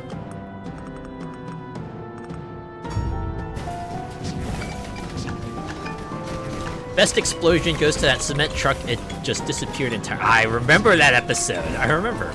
I forget. They were, like, just testing, like, some sort of myth related to cement, and then the cement all dried up and got stuck in the truck, and they're like, oh, this truck is useless now. I guess we could just, like, completely give it one last go, and they just, like, packed it with as many explosives as they could, and they cleared everyone out with, like, the widest radius. So, like, no, you get far the fuck away. Because, yeah, the explosion of the magnitude they had, it was like, no. It was going to be all sorts of tiny little projectiles just flying every which way, and no, you get away as far as you could, because you definitely don't want to be catching strays from there. No, not at all. Amazing to see the blast wave on the high-speed camera, oh my god. Oh, the shockwave, yeah. Even in slow-mo, it was going fast. And the sound, too, right? It was just like a quick poof, right? And then just, yeah, like you said, the truck just disappeared. It just vanished. In a puff of smoke. Just like that.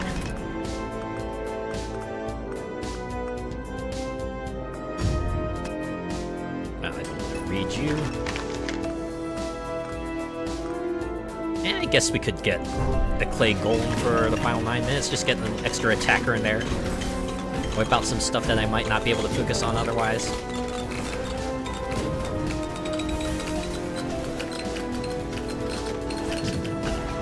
I guess that would be like the other class archetype that I'm into, the summoner type classes. I like having like a whole bunch of minions to command, and also just like draw aggro from enemies, because yeah, it's good. There might be a lot of them, so it's nice to have like that extra source of damage from another place, so I can focus more on like, you know, dodging attacks and what have you. I know when I was playing Remnant 2, my archetype combo there was like a summoner handler, right? Because the handler had a permanent dog companion that would like fight for you and assist you, and the summoner obviously summoned additional creatures for you, so you could have like 4 companions with you, or you could have like your own little party. It was great. It was fun. Probably had pieces end up in the next state over. Oh yeah, I can imagine. Probably still discovering pieces to this day, maybe. I imagine if they just like turned that into a memorial site, just have like some sort of sign there saying, "This is where Mythbusters blew up the fuck out of that cement truck, man."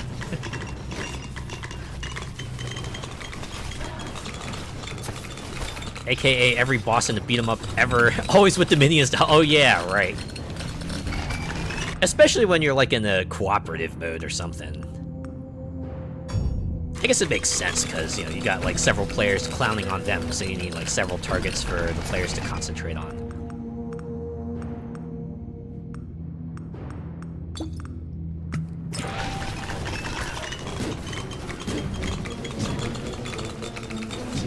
It does get annoying though when you're like going solo, and before you only had to focus on the boss, but then suddenly like the other minions pop up and they're like, okay, I gotta go take them out before they overwhelm me. And did you still have to dodge the boss attacks on top of that? And if you were already just like barely able to dodge them, it's not like you gotta deal with additional attacks. It's like, oh man, I could see how that would get overwhelming for some folks, man.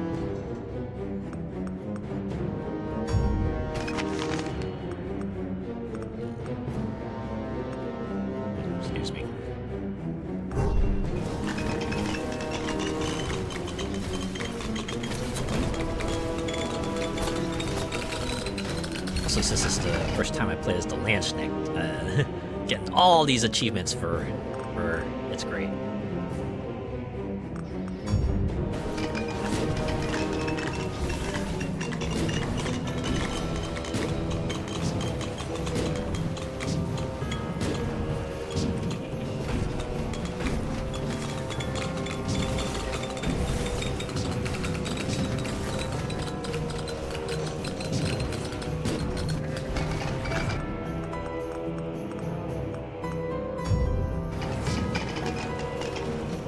Oh yeah, it's 7 minutes, okay. Making good time.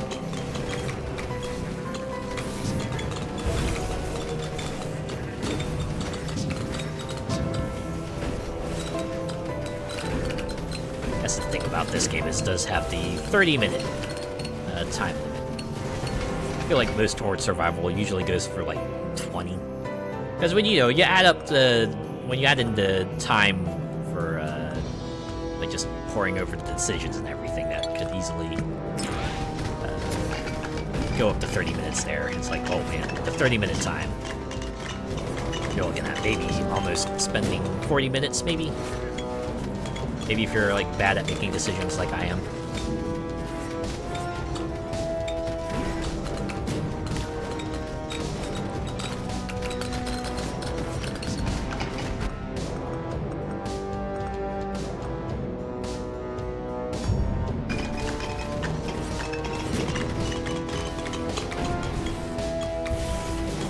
Definitely some instances where, even with the large area, sometimes this place just becomes too filled with enemies and projectiles. It's like, alright, I gotta step out for a minute.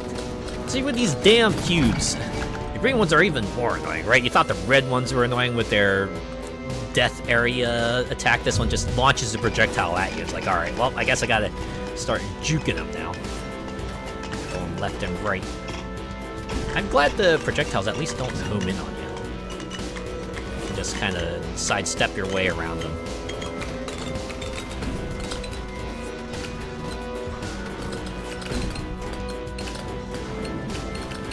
Make sure we keep close to the lightning century here.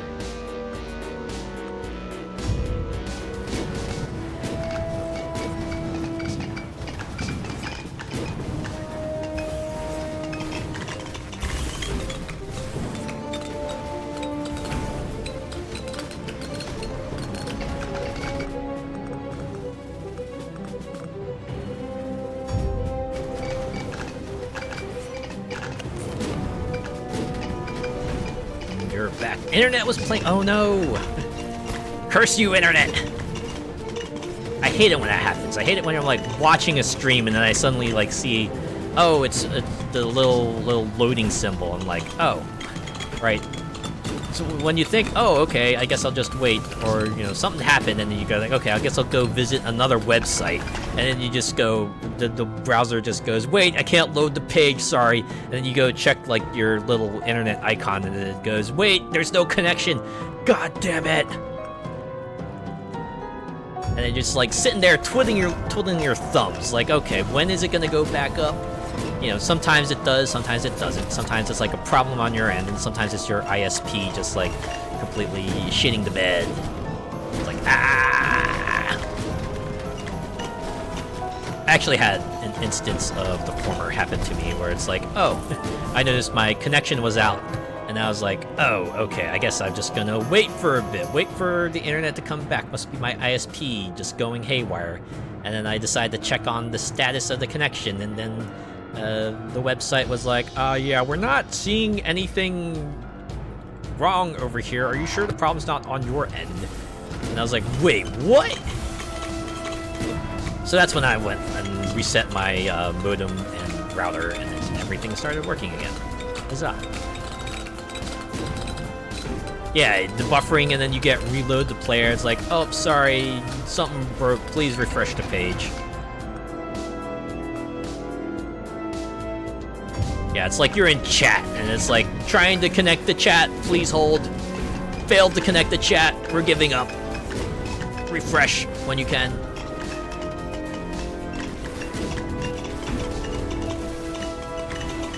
I mean, I get why they would do that, right? After a certain point, you just have to assume that the connection's down for the long term and let the computer resources go to something else, but it is a frustrating thing when that happens.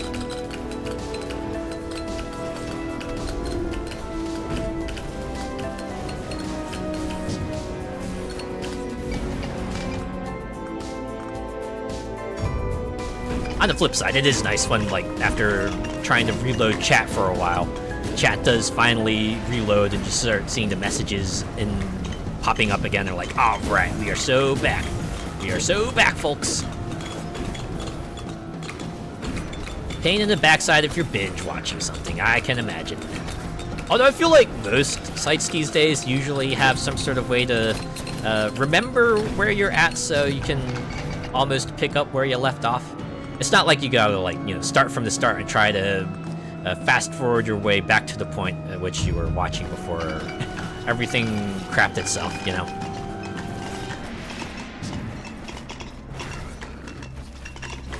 It's wild, right? I'll go back to, like, videos that I haven't watched, like, even months later, and it will still start me in the middle, and I was like, oh, wait, I was watching this before? Huh.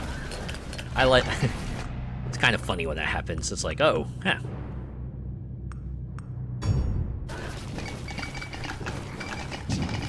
That's like a cookies thing, right? That's why, like, certain websites want you to enable cookies so that they can do things like, you know, save your video progress and things like that, as it were.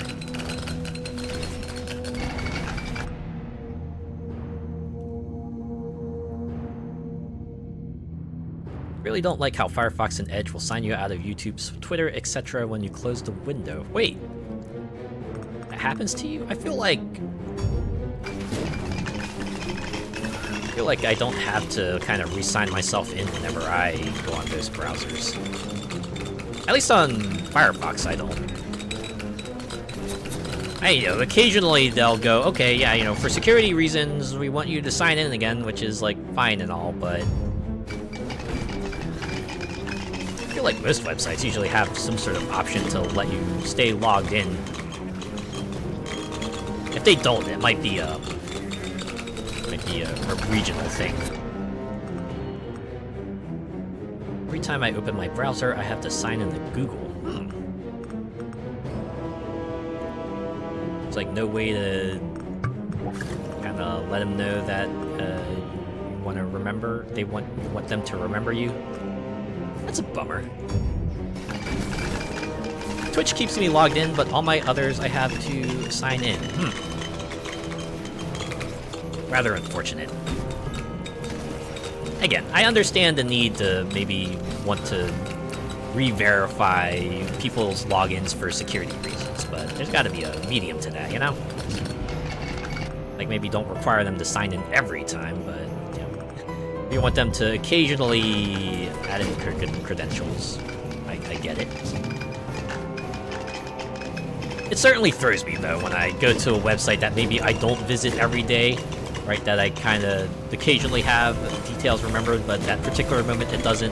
I was like, oh, wait. What was my username and password again? At that point, I have to go to, like, either password reset or tell me what my username was again.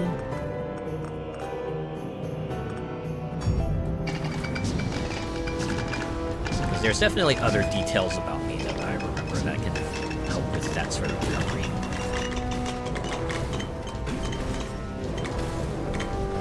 Although it's even funnier when I do, like, change password, and then I go put in a new password, and then the website goes, oh yeah, new password cannot be the same as old password, and I go, oh, I guess that was my password, huh? At that point, I just, like, ditch the whole password change thing and just go log in as before. We noticed you're using an ad blocker, please. I hate that. Oh no, yeah, ad block detection. Why? There's a reason why we're using ad blockers, y'all. It's like, man.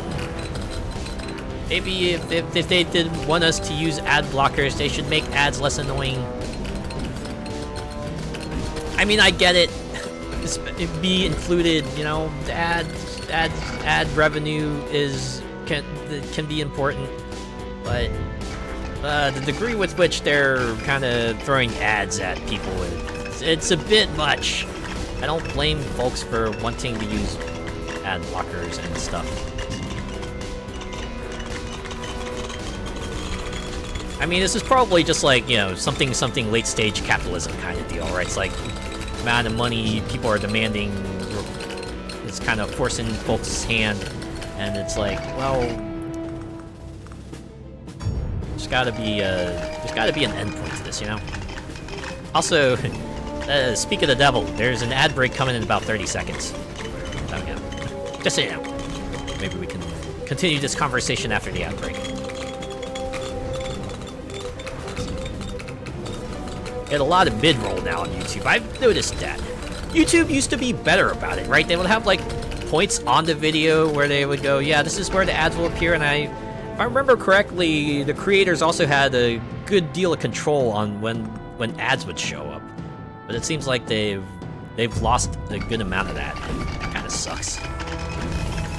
Oh, boss time! Maybe I'll go to one of those hands and get the remaining experience pickups. We'll swing back around and start kicking the boss's ass. How does that sound?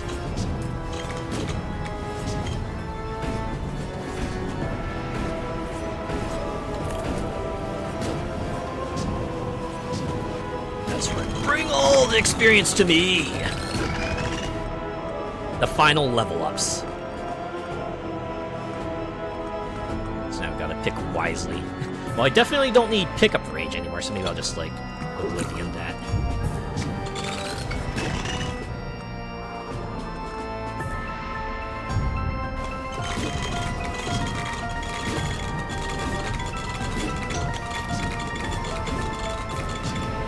Also, I don't remember if they've always had the number at the bottom of the experience meter showing how much experience you have and how much to the next level, but it's nice.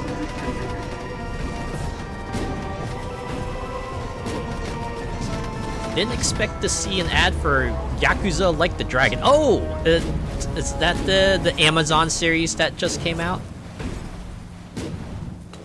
I've heard that it takes itself pretty seriously, which I guess makes sense because the main plot tends to be pretty serious. Anyway, the boss has been smoked. We didn't even need the lightning sentry.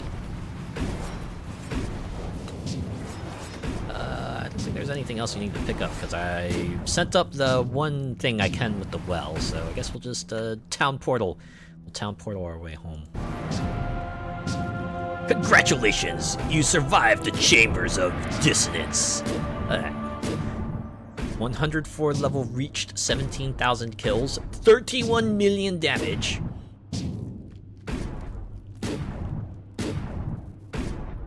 $1,500 damage received.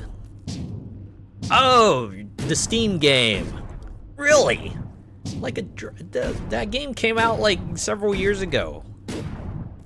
I guess they're advertising it again because of the Amazon series. Like, yeah, did you like the Amazon series? Play the games on every platform you could think of now. Buy it on Game Pass. Or no, don't buy it. Play it on Game Pass, even if you wanted. Okay, go back to camp. Huh? Okay, so there used to be a well guy here, but now there's just a trail of coins? Okay. Guess we'll... Oh! This gate is open. Huh. Didn't expect a new zone. This is interesting.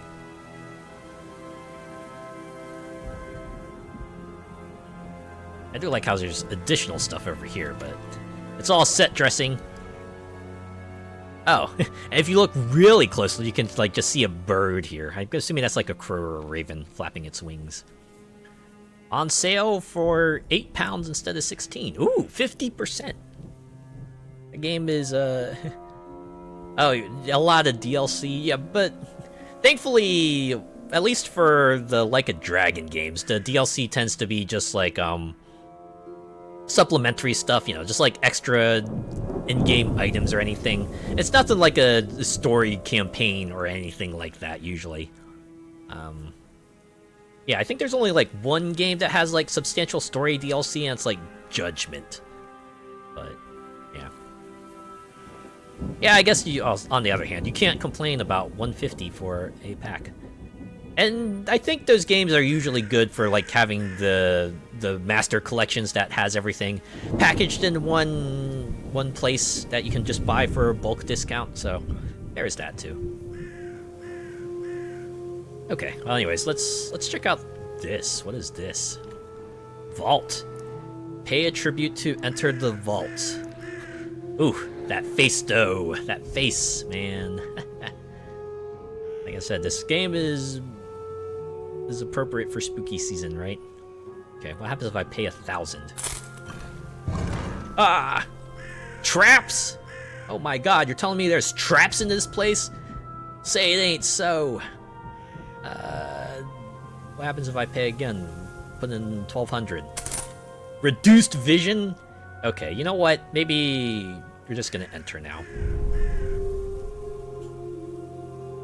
Not gonna pay more gold for mere disadvantages?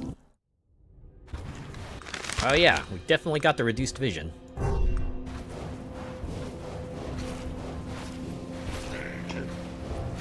Oh my god, what are those folks? They're like slow, then fast, then slow, then fast.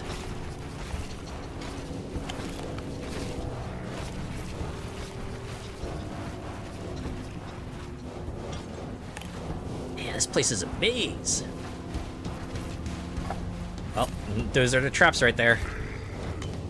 Trying to work my way to this scroll is a bit of a challenge in of itself. Hey, at least I made my way to it. Alright, what to get? What to get?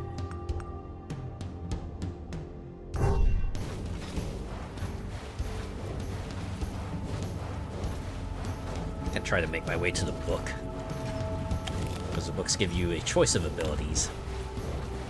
That's always handy. If you can find one that's of more benefit to you. Hey, what's this? Oh, it's got a health bar, so I'm gonna destroy it.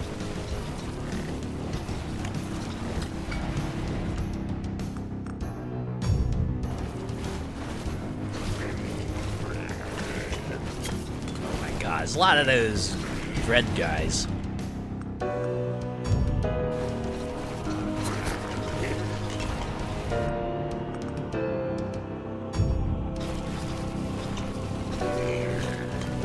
Makes me wish more games of this sort of have like a bestiary or something, so you can just get an idea of what they are and maybe some stats about them, maybe flavor text. One of the things I like about Vampire Survivors.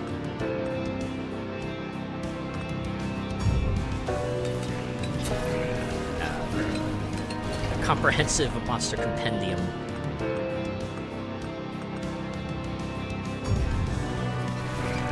Well, it'll be time for me to look up the OST tomorrow. Another one to add to the list, huh?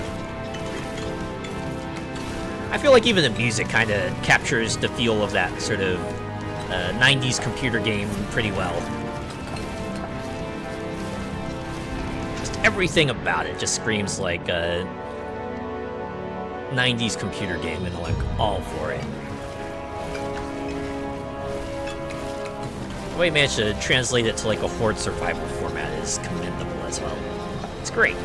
Ah, nuts, I shouldn't have been in that trap.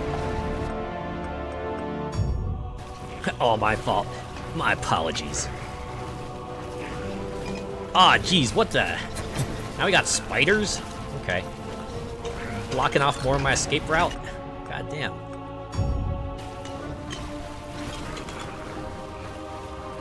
Reduced vision is really crimping my side, I'll tell you.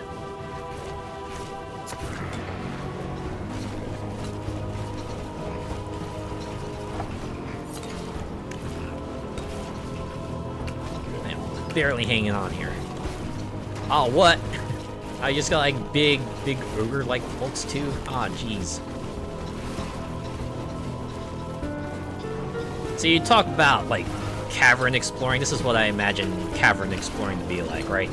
Just fear of what lies in the dark, and it's like all this. This is what lies in the dark. This is what my imagination is telling me is lying in the dark.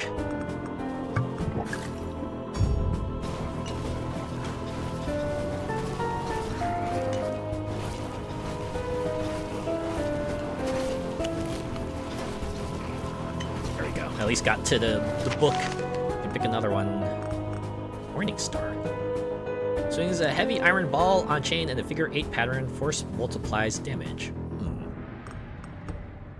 Maybe I'll just go for like Spirit Warrior or something.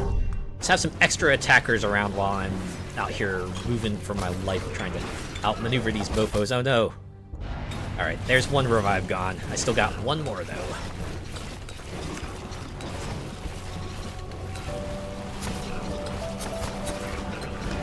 Good lord. These things hit like a truck.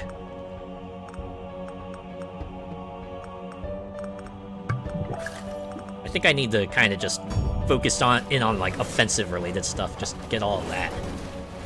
Need to kill them fast. I need to kill fast and bullets too slow. Fortunately, I don't have any bare hands to help out with that.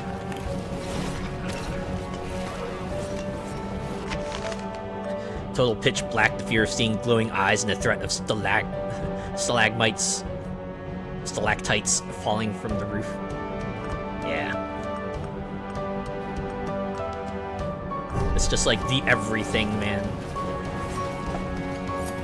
Ooh, I was almost in that.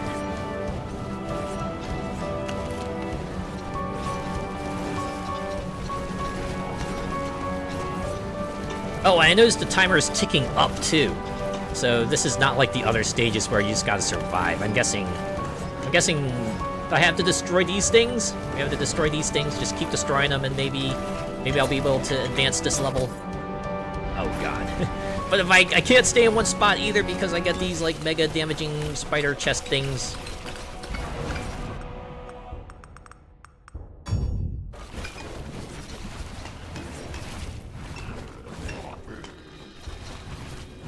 I think I just need to like do laps. I just need to make a loop around. Occasionally loop back around to that orb and pump in the damage I can before the enemies start concentrating in on me again. Oh, jeez. What is that circle? What is that supposed to signify?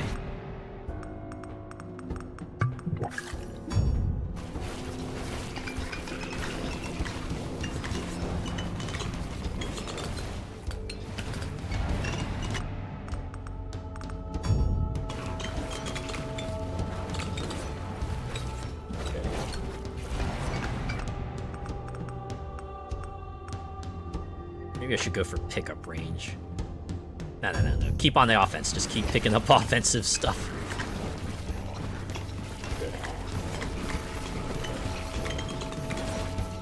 I could take out that big fella. Might be able to stand a chance.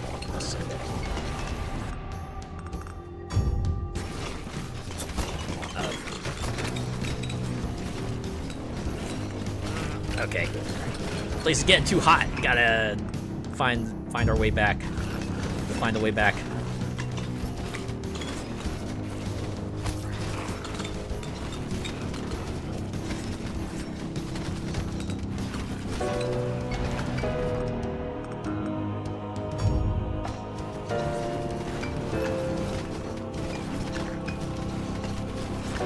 Wait, something take my money? I saw my gold disappear and oh jeez. One more hit. 20 HP in the dream. Unless I can like survive long enough for the regen to bring me back out of one-shot territory.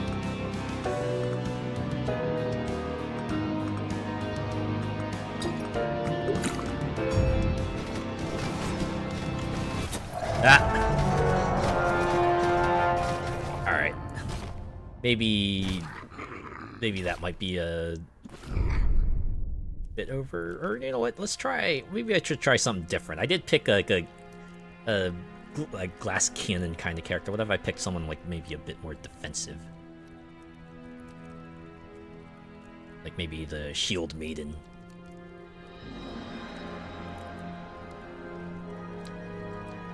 Give her a go.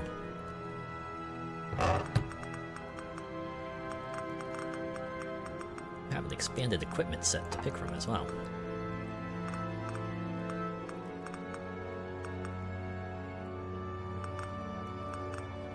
Let's get all the defensive stuff.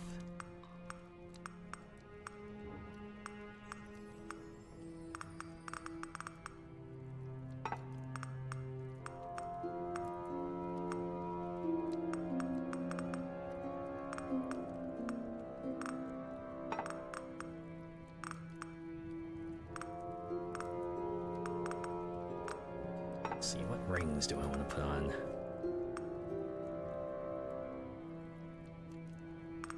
Ooh. I should go for that AoE one on hit with physical. And,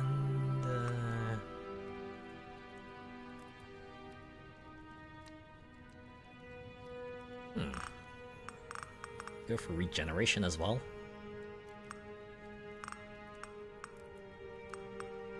Swap amulets, perhaps.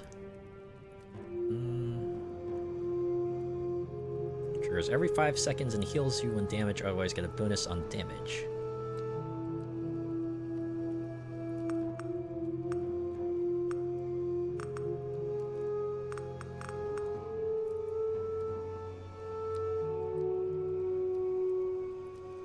Or maybe go for this extra damage when enemies surround me, because I'm definitely gonna have enemies surround me, right?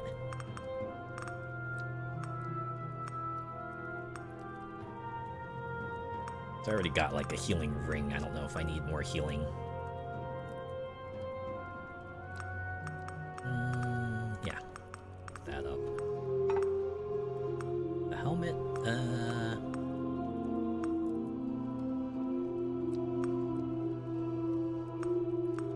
I think I should be fine with what I have, right? Let's close that up and make our way down. We'll give this another go.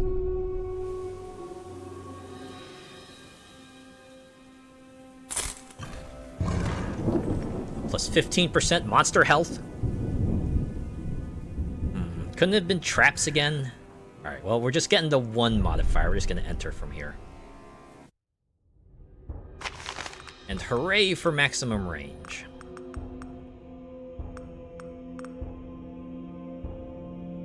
Well, let's get the Morning Star. My god, that was like a jump scare with that statue. Yeah, the way it just like mouth opens up, you see the red text in there. It's like, here is the modifier you have to deal with. Like I said, this game is perfect for the spooky season.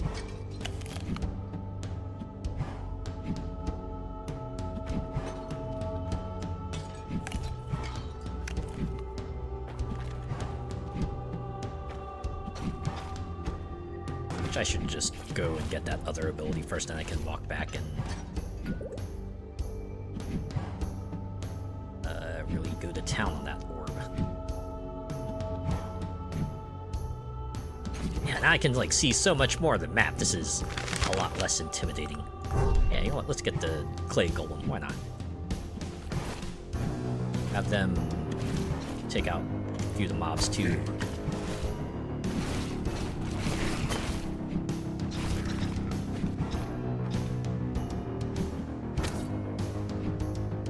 It's hitting me. That's fine. Focus fire on this thing here.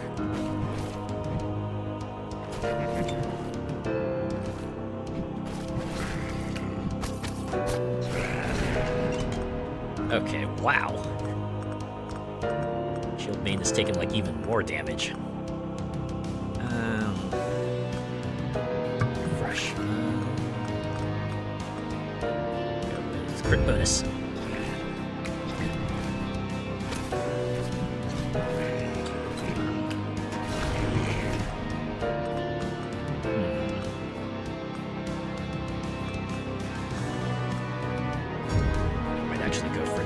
Here.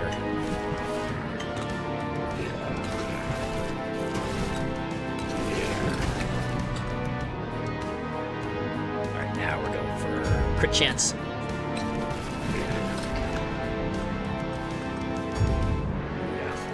If damage, always get damage. Being able to kill things faster is always a plus, right?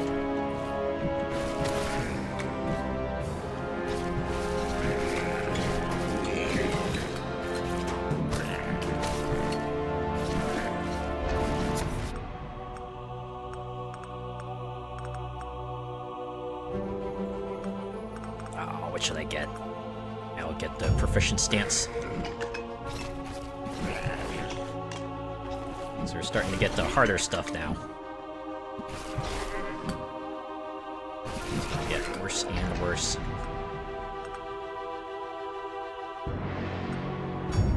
In fact, I got like extra health too. It's gonna be a cramp. It's gonna be cramping me a bit.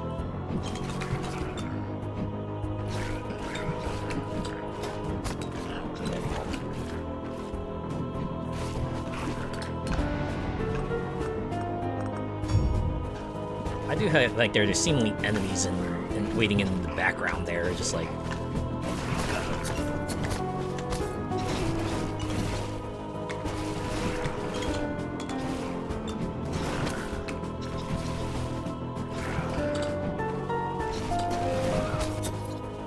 God damn it! I just want to blow up this orb. Y'all just like let me do that.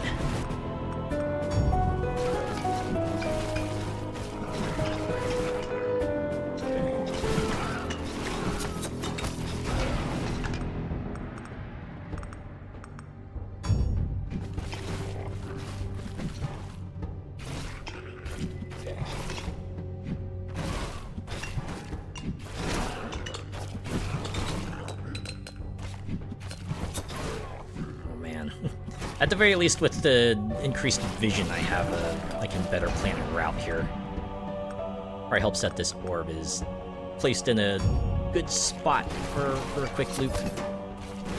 Still getting hit quite a bit. There we go, one down. Oh, I'm not... Okay, we're good. Somehow we survived. Alright, can make our way over to the other scroll.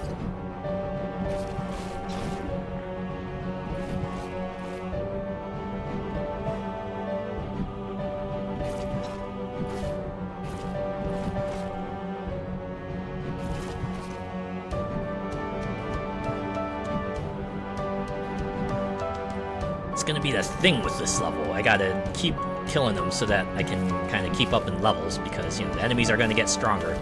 Eventually, if I don't kill fast enough, I'm gonna reach a point where they're too strong for me, and I'm gonna get overwhelmed anyway.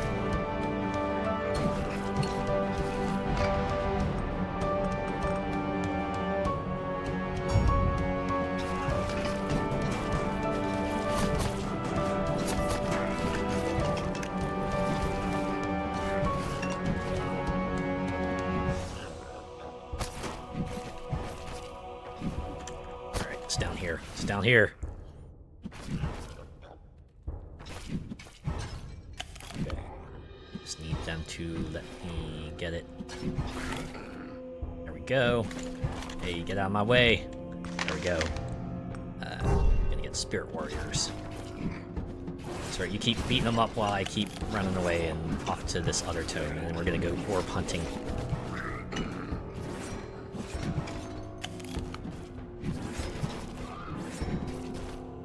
Oh wait, there's an orb, but there's an ability close by, so maybe we should just pick that up. We can try to do laps around this orb and blow it up.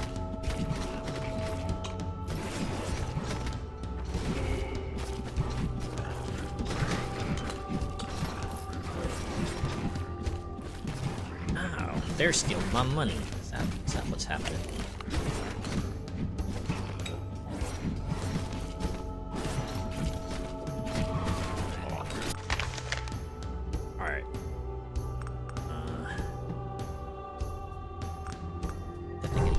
Fixation.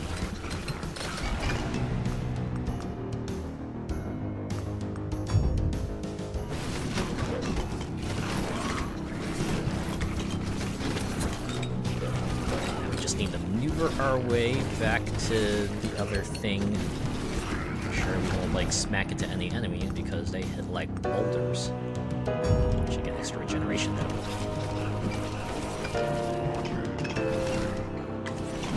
I do like how they split the boosts here between like base stat and the percentage increase. Does give you a better idea of you know, how to make number go up better. It's like you want a combination of both, right? Just focusing on one over the other won't give you as much of a boost as raising the two kind of like in tandem.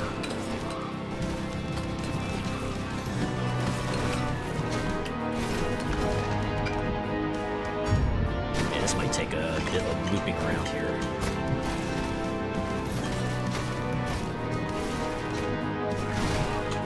Big guys had to be in the middle of all this.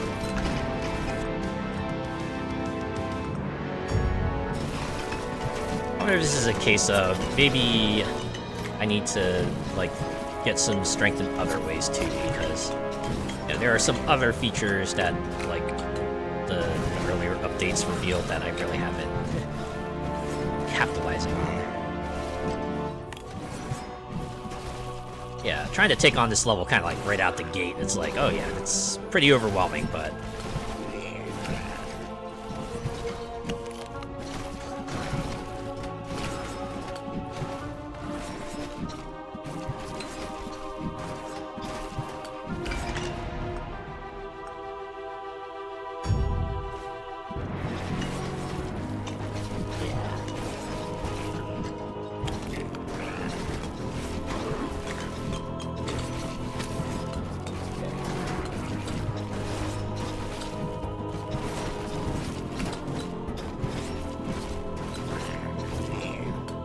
like I said, trying to take them on right now might be overwhelming, but I'm guessing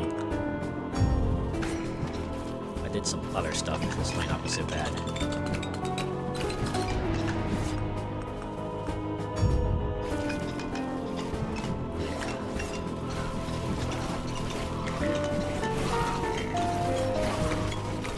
Oh, thanks for the heart on the flowering. Welcome. Thanks for checking me out.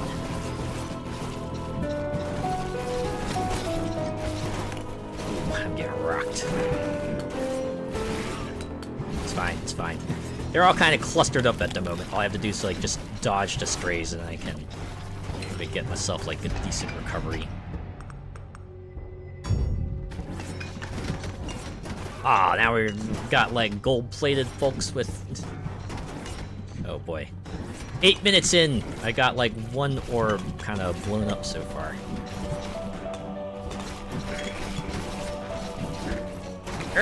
The loop I'm going on currently is like not sustainable. Holy crap. I need to figure out a shorter loop, but there's like too many enemies here. Hi, what's this game? I've never heard of it. This is Halls of Torment. It's like, a horde survival game in the style of the old school, Diablo games. So you got, like, the sort of isometric top-down viewpoint, the old style computer game graphics. Alright, yeah, I just have to assume that I'm like, I have to train for another 100 years or something before I can take that one on. Oh boy. Okay, well, we can check out some other stuff. Hey, there's a Norseman.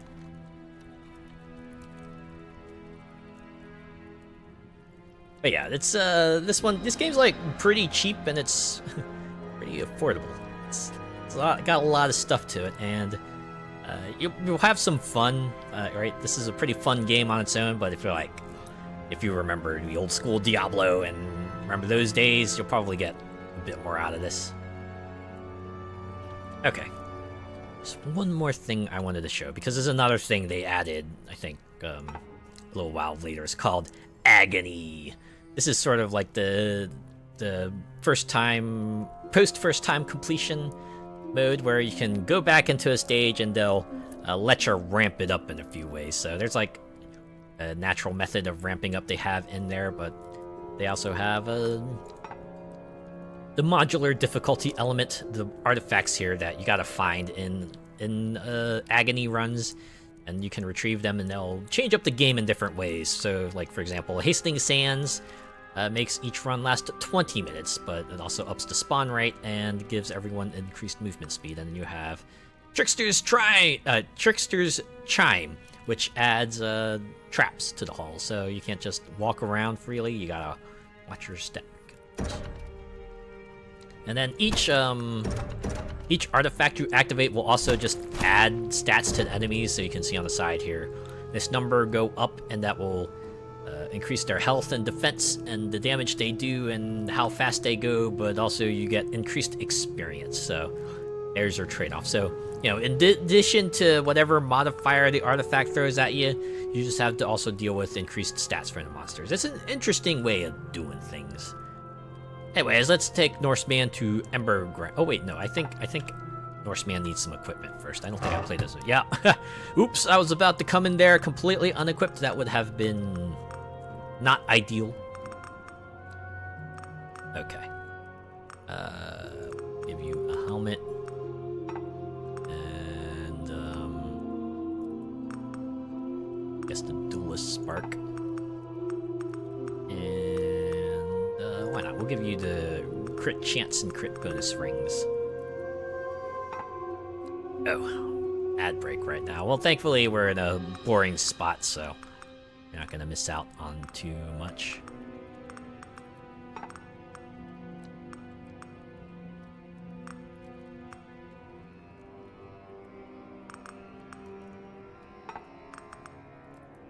Okay.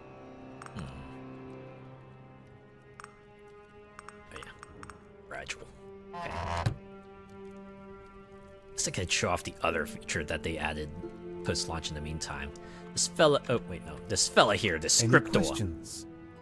This guy just basically acts as your item compendium, and this here, the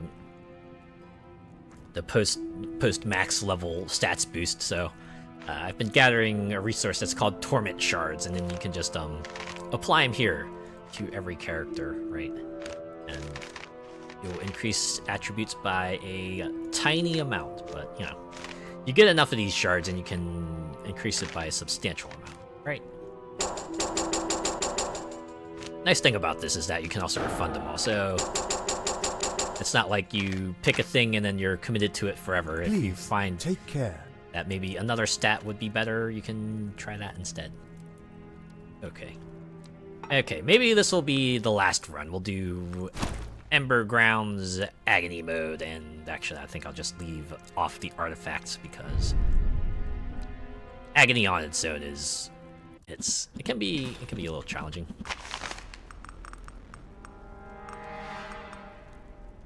I feel like Norseman would have Spirit Warriors. That just feels appropriate. Yeah. So yeah, the deal with Agony mode is that You see on the right there, below like the whole entire buffs window is the agony. Oh, I'm covering it here. Yeah, you see right here, that's the agony meter, and as time goes on, that meter fills, and when you reach higher agony levels, the enemies get stronger and they hit harder.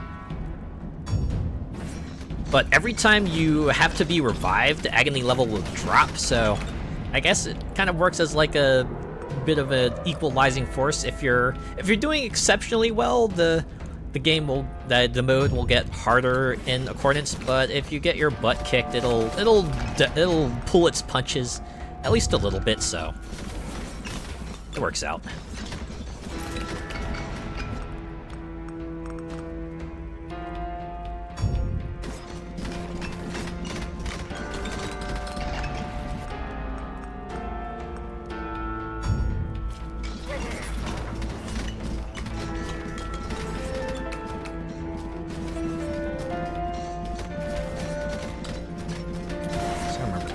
Specific gimmick for this one is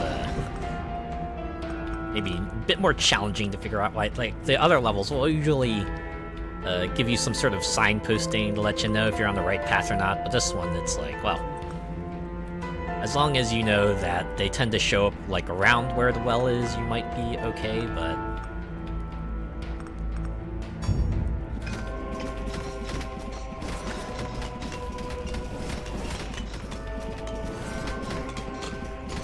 moves pretty fast too. Closing in on that scroll pretty quickly.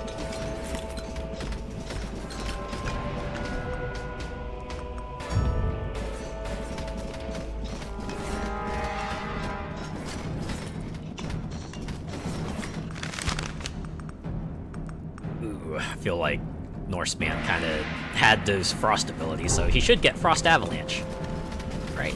Just feels right to have.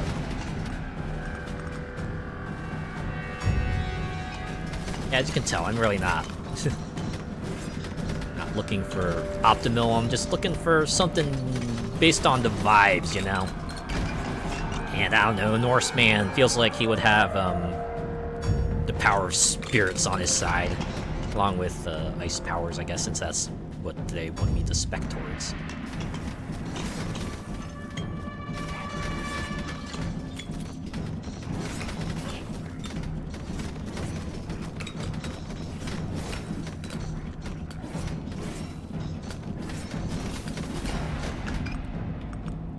I guess in another thing related to the spooky season, and what I noticed, some people got incensed by Discord, kind of changed up their sounds a little bit.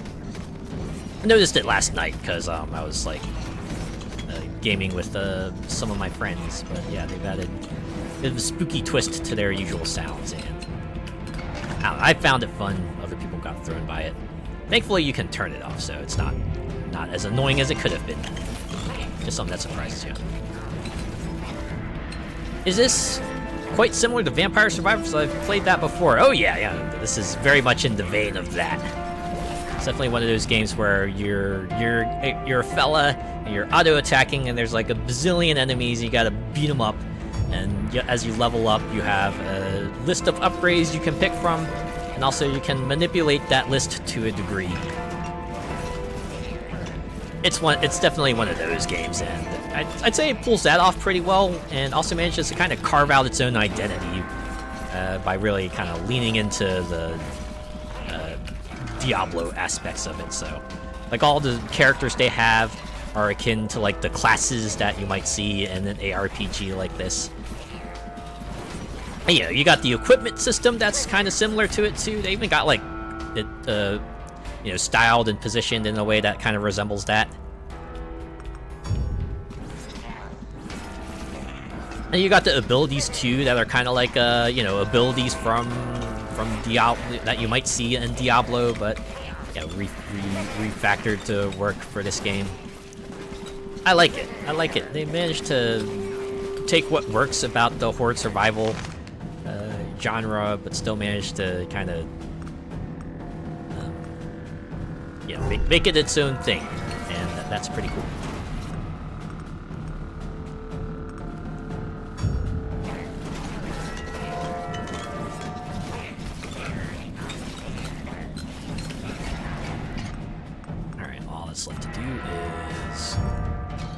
back to the well. And we can maybe work on the map-specific gimmick here.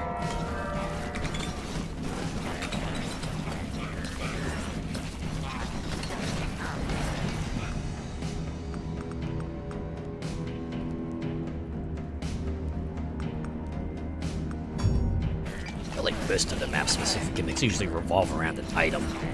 It's like only the Chambers of Dissonance that rewards you with like a contraption on the map that it's a very good contraption, but the other ones are like, yeah, you get this item, it'll give you a buff, and you can still kind of wander the map to your heart's content, even if there isn't much else to it.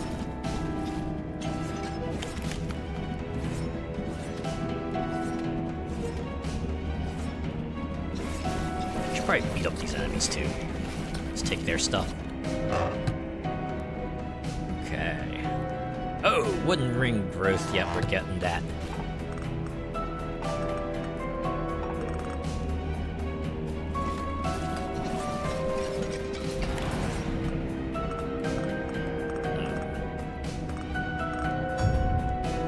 I'll just keep on working on offense, really.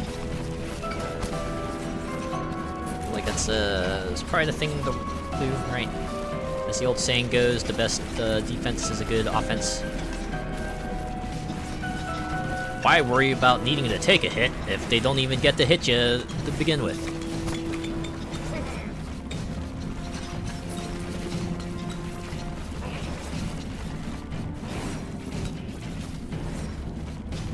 Flying gargoyle is quite the troublesome fella. There's also a bunch of scrolls down there that I neglected to pick up, so I should probably get those.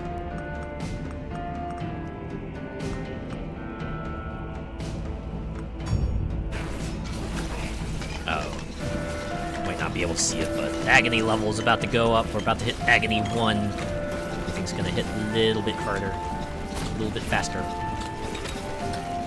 Right, a little bit harder, a little bit better, a little bit faster, a little bit stronger. I already did a short on that though, so I can't really do that again. There will always be a good time to quote Daft Punk.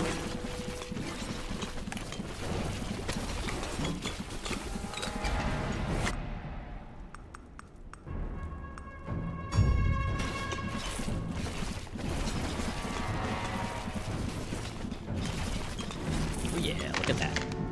Gonna get transfixation. Yeah.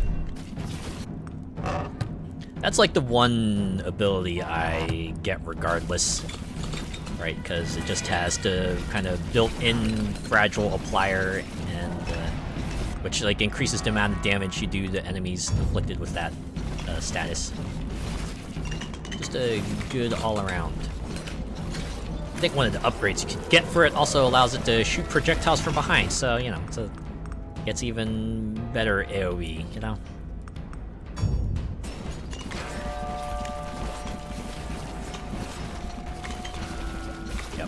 Agony 1. They use Roman numerals because Roman numerals are very imposing. Alright. Nice thing about sending items up is that,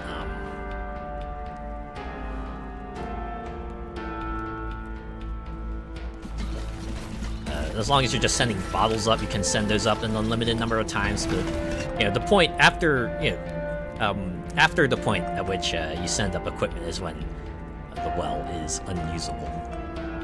Although in agony mode, there's also champions do have a chance of dropping an extra bucket, so you might be able to pull up extra equipment. Although I think where I'm at,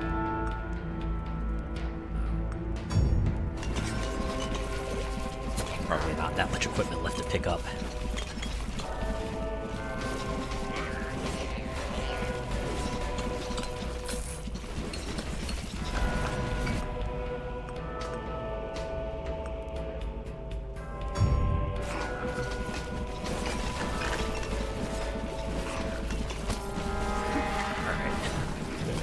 Blasted gargoyles, just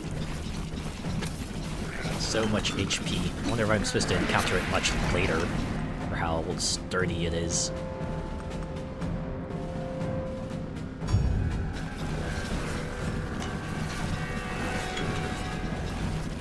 look at how quickly this other boss is going down.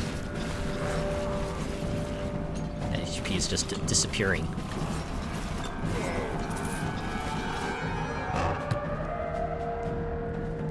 Ooh. Should I swap out the helmet for a hood? Swapping out base block for base defense, but I'm also getting additional movement out of it. Yeah, I'm gonna do it.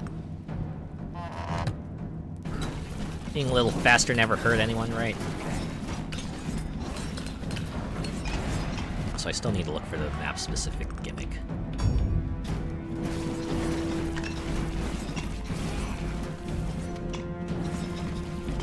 It's gotta be around here somewhere.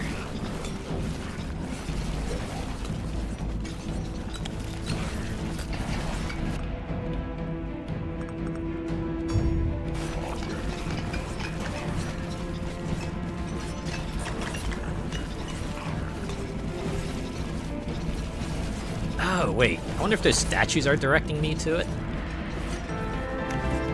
Hey, yo! Sereth the Dragon, thank you so much for the follow. Guess I must have hit the follower goal as well, so... 240, baby! Yeah!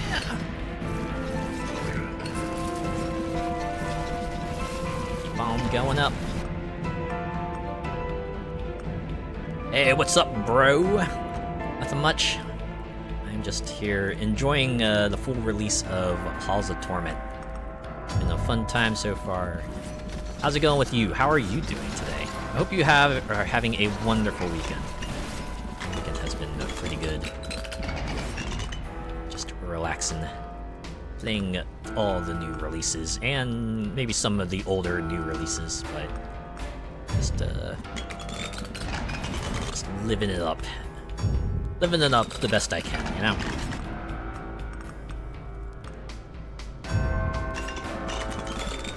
Same, I'm just playing Final Fantasy VII. I love Final Fantasy, oh man. Which one are you playing? Are you playing the original game or are you playing a remake? I do want to play Final Fantasy VII Remake. And Rebirth, I guess, by extension, because I heard that the gameplay for both those games is pretty good, so I wanna give them a go.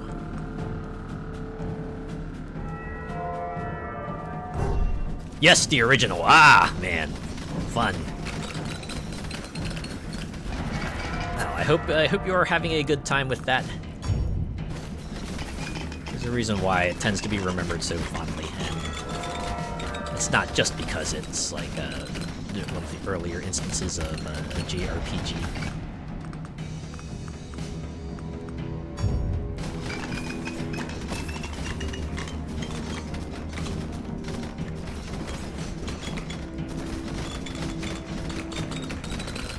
Okay, these guys are... Where is that gargoyle thing earlier? Did I end up killing that? I hope I did. Because, fuck that guy, really.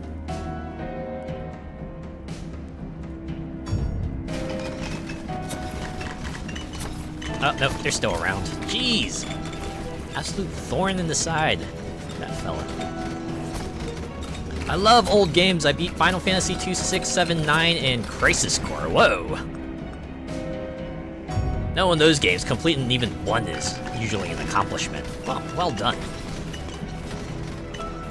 I had to confess, when it comes to Final Fantasy games, like, in terms of mainline titles, I think the only one I got close to beating was 10.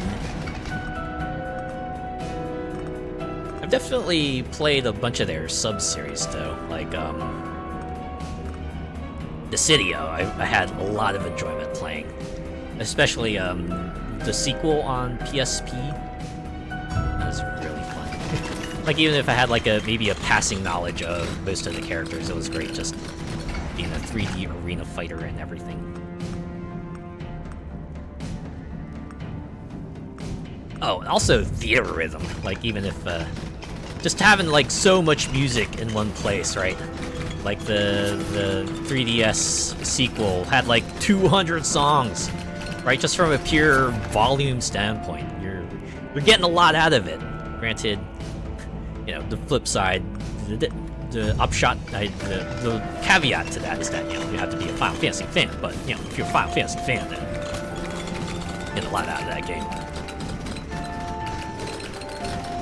Getting Final Fantasy V next. Ooh. Nice. That's certainly a series that will, you'll get a lot out of, mostly because there are a lot of games in that series, spanning a whole lot of eras, so you can kind of see the signs of the times and everything too, right? See what was cool, what was popular, what was trendy, and get acclimated with a whole ton of systems and mechanics. And of course, you know, the settings and the characters and the stories and everything. A lot to get attached to there.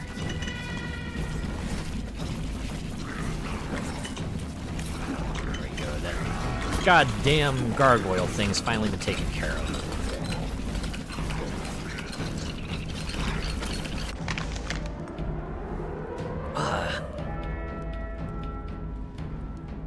I wish this game would have given me a golem, because I remember correctly the golem has like an ice upgrade, but I guess we can at least try to stave it off, get the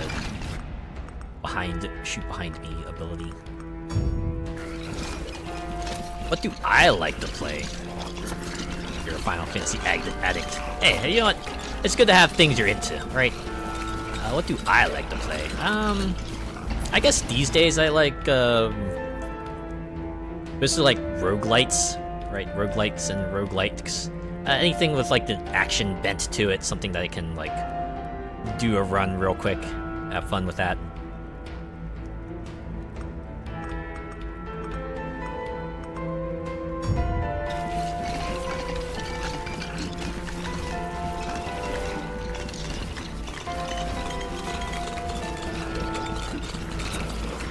Oh, cool, yeah. I also enjoy platformers, right? This goes way back, but I still enjoy like just kind of running through an area and jumping through it too, and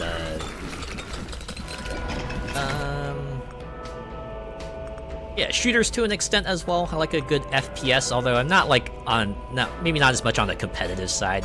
I much prefer like something with a good single-player campaign or cooperative element to it. And racing games as well, yeah. I actually do like I have a thing where I just like play a race game, or at least something related to driving or racing, like every Wednesday, so it's a fun time.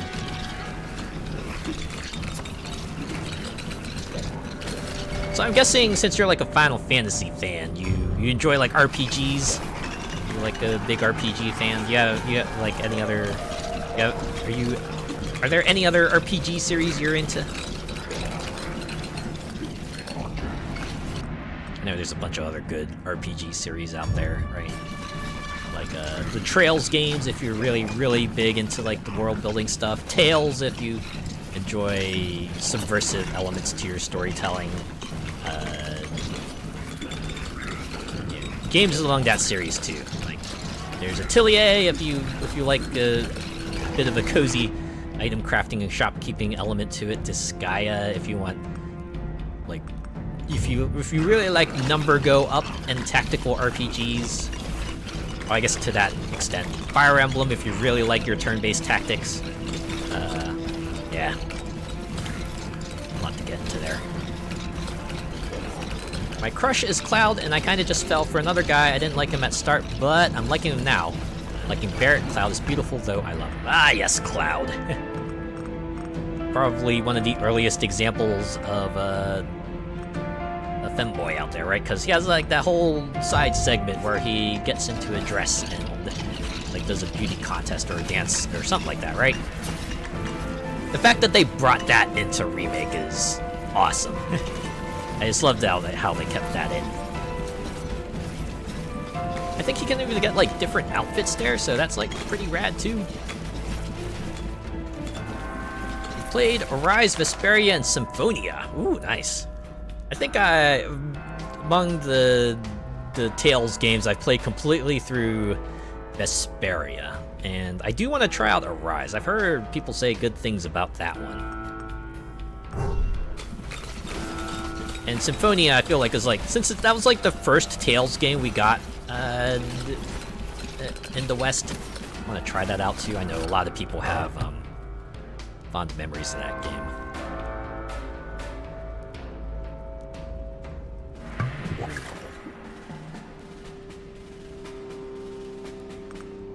Oh, I guess I can get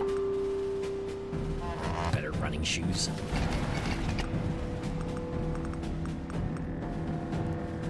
Bro, I love Cloud. I'm straight up in love with him. All it's good to have folks you're interested in.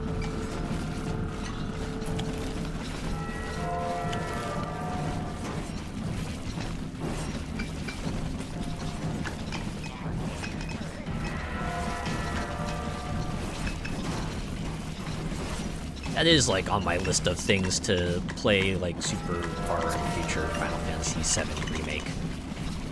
That and Rebirth.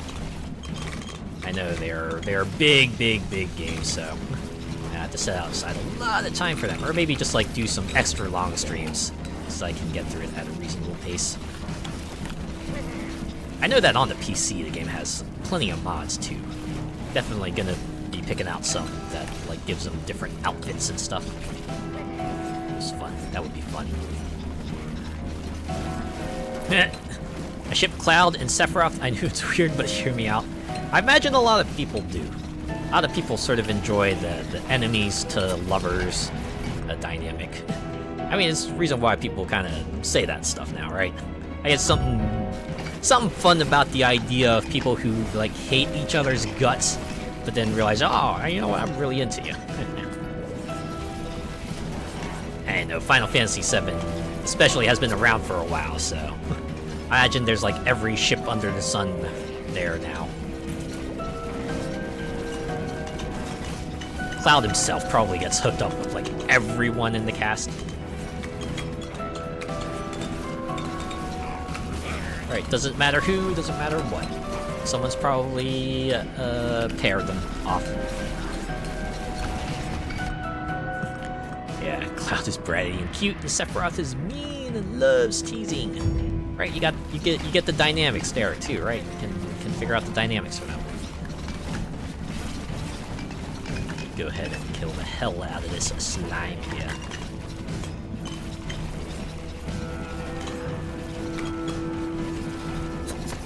I always like that's a convention about slimes. If you see big slime, it's almost certain that big slime will split into smaller slimes at some point. Some way or another. Either that or you damage it enough and it's only gonna shrink. You gotta deplete its life bar multiple times. Or, depending on the game, kill big slime fast enough before it splits. And you have more enemies to deal with.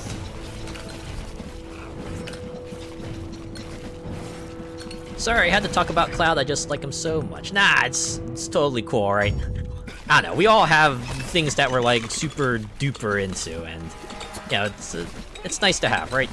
You're something you're like super interested in. I think is commendable.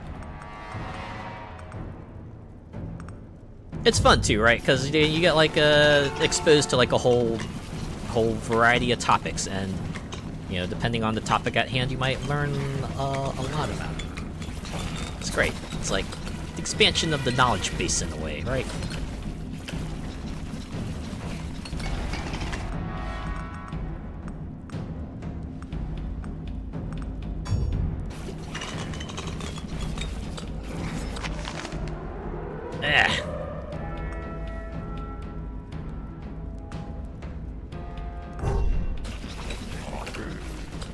Give me the golem. I know there's like the consumable I can get that allows me to reroll abilities, but unfortunately I don't have the ingredients for it.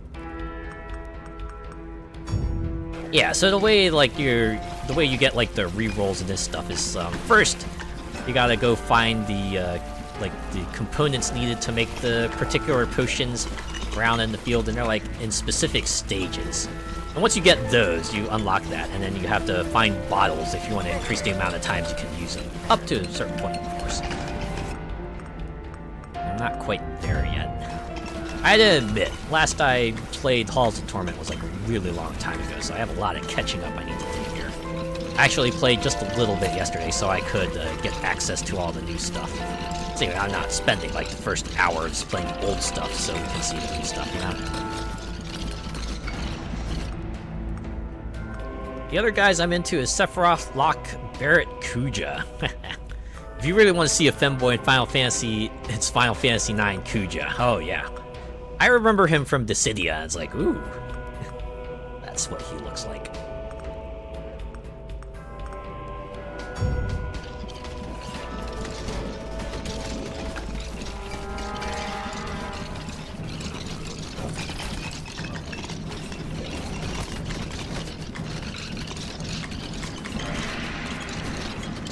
Also, all the respect to anyone who cosplays as him, because, man, definitely need a lot of confidence to pull off that outfit.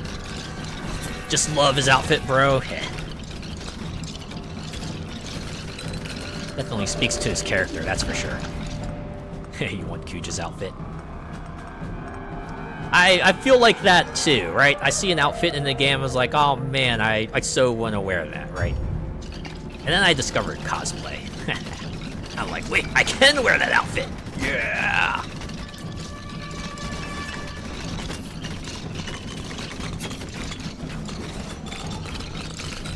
Guess the thing about cosplay, though, is that it costs time and or money and materials. But it's just something you gotta be mindful of, right? Ooh.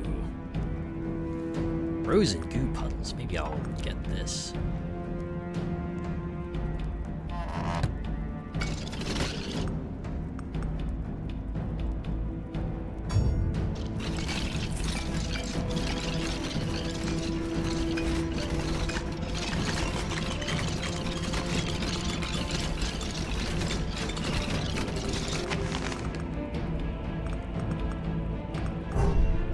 Orbit.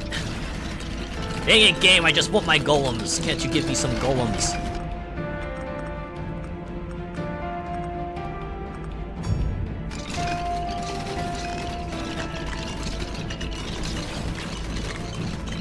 If someone cosplays as Cloud, I would lose my mind, especially if they look close to him. Haha.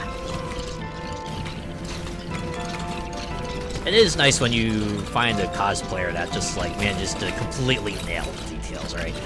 Like, oh man, you're almost like a one-to-one with the character, and that's pretty cool, right? Takes some exceptional skill to pull that off. Oh, we're in ad mode. I do want to add, though, right? Anyone can cosplay, right? And you don't have to be one-to-one with the character, just have fun wearing some form of their outfit. It doesn't have to be exceptional looking or anything, just enjoy yourself, right? Especially during Halloween, right? Halloween is like the best time to just do the cosplay because you know, costumes are kind of like a big deal about it, so why not? Have some fun. Hey, other people, they dress up as, like, superheroes and movie characters and stuff. Why not dress as your favorite video game, anime, manga, any other media character, you know? 'Tis the season. 'Tis the season for spooky costume time.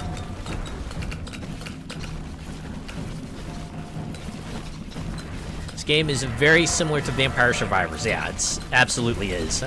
It's a horde survival game, but with a very, very Diablo presentation to it, and there's a lot of stuff they kind of did, like, grab from Diablo that manages to make it its own thing, and I adore it all. The fact that it's also like $5-ish, like its inspiration, means it's very affordable. You can just, like, you know, get it, right? Just for the price of a drink. Can get this game and get yourself a good few hours of entertainment out of it. Kind of crazy to think about, right? Vampire Survivors just being the herald of a sort of a new style of game, right? The horde survival game. You're just one guy against a million other folks. Level up, pick upgrades, build yourself that way. Maybe find synergies.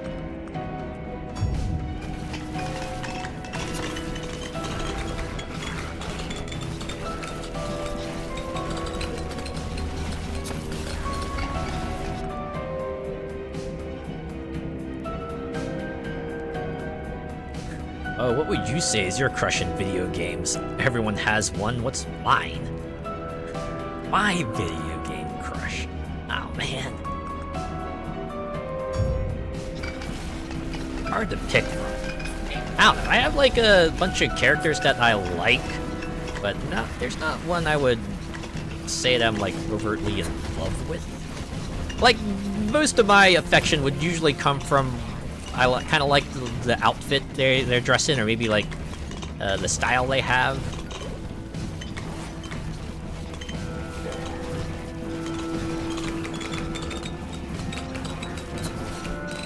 Like most of the characters, I would usually say, oh, I find them relatable, right? This character speaks to me, right? I wouldn't say I've like fallen for them or anything, but just more like, you know, I could be friends with them. I could like sympathize with them. If I saw them like in a pub somewhere, I would ask them, hey, you mind if I sit next to you and we talk for a bit?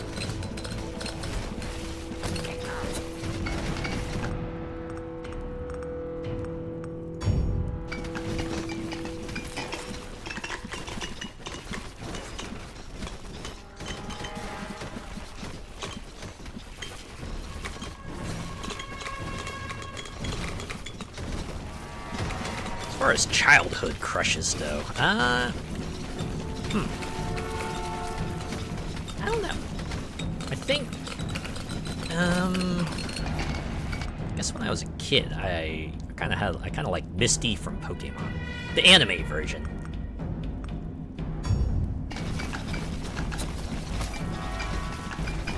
I guess she was like kind of like your classical tsundere type of character, but. Is pretty cool.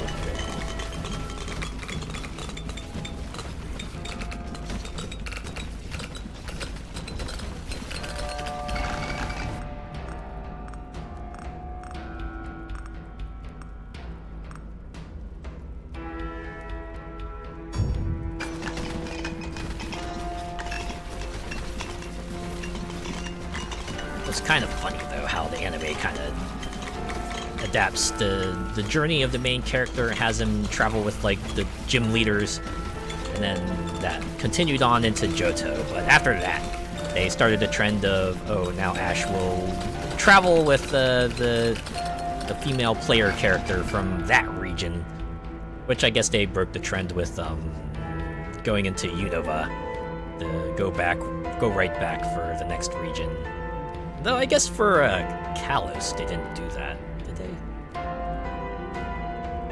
More often than not, he was like traveling with the female companion.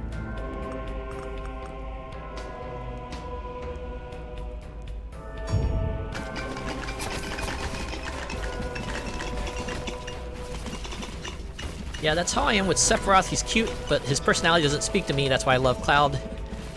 His personality and looks are so good. I would have Deer and talk to Sephiroth, but nothing more. Yeah. Yeah, right. Some characters who maybe you're like madly in love with, but you could be buddy, or at the very least you could converse with them, right? You have a friendly chat.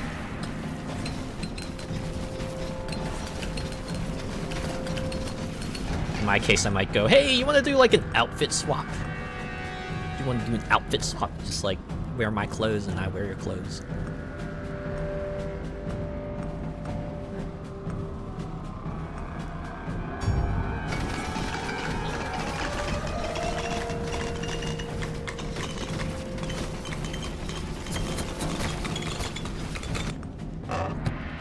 Oh, before he's full, so I gotta ditch some stuff. Nice, we can boot the boots.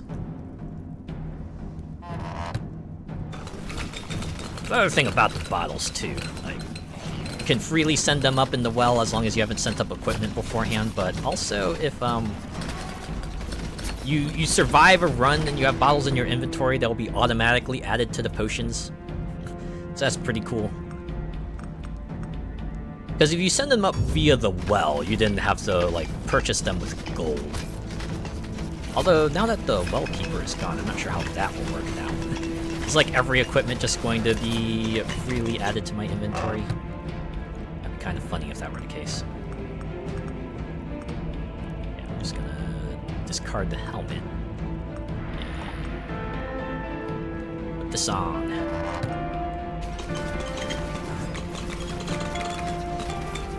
Cloud and Lock.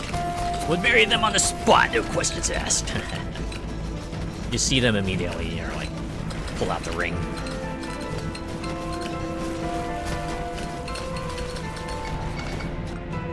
Maybe it's not even that, we're going to Vegas! We're gonna go through we're gonna get the quick weddings. And after that, it's off to the honeymoon and insert vacation destination of your choice here.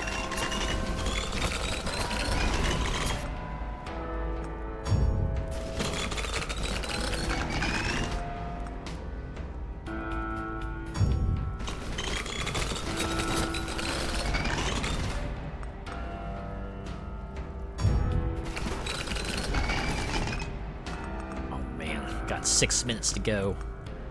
This guy's surviving pretty well, though. I probably want to pick up some defensive related stuff. We're at Agony 4, and I believe I still have both my revives, so this does get to be a bit much. I can kick it down a bit. But let's send this bottle up.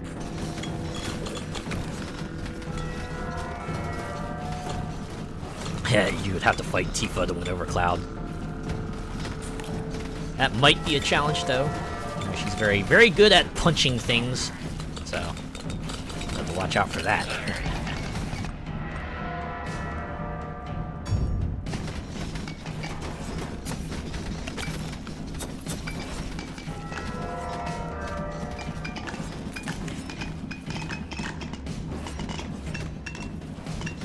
Oh, somehow I missed a scroll being dropped. I guess I'll have to go up and get that now. Now, nice thing about this map is that there's... If you've picked up the eye, you're kind of good as far as, map-specific gimmick goes, so... kind of free to just, wander around the rest of the space.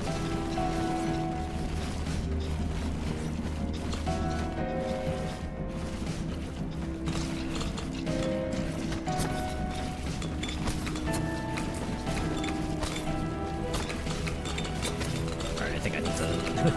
eat a few hits here. It's fine. Looks like this guy can take quite a few hits. I can't tell if it's just the natural part of his skill set or my equipment is giving me a bit more survivability. Yeah, I just picked up enough defensive abilities to cause this to be not much more than a scratch.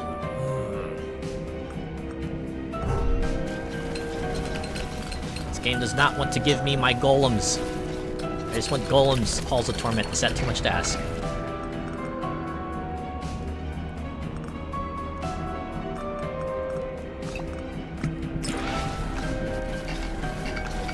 The game I'm playing looks fun. Yeah, I'd say it's very fun, very worth checking out. And as I said before, it's pretty cheap, $5 USD. So yeah, definitely in the range of you could probably impulse purchase this and still be okay, right?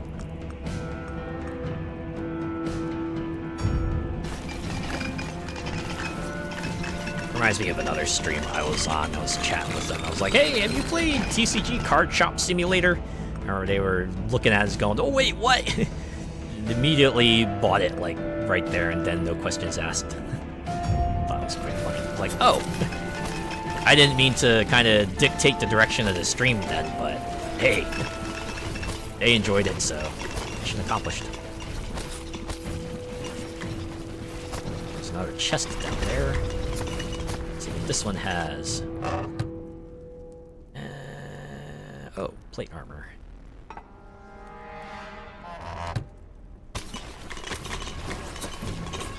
Yeah, definitely for me, I don't spend over $20 on games. That's understandable.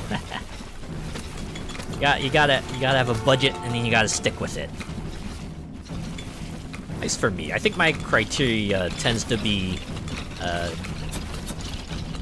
maybe don't consider a game unless it's either $10 or below, or it's 50% off, right?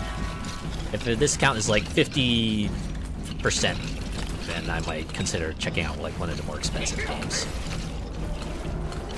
And then if a discount brings it below $10, then yeah, there's like a high chance of me getting it anyway. Even if the discount ends up being like just 10% or something.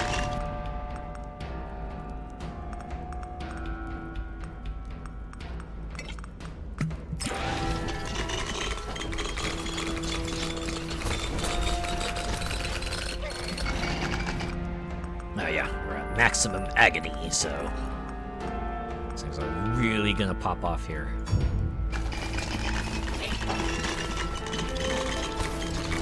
That said, I still have 2 revives, so if this ends up being a bit too much, then the game will dial it back, at least twice.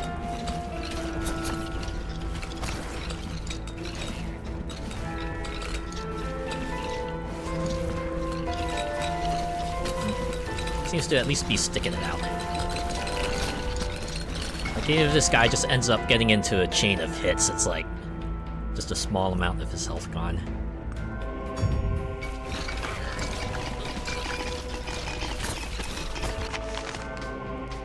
Motherfucker.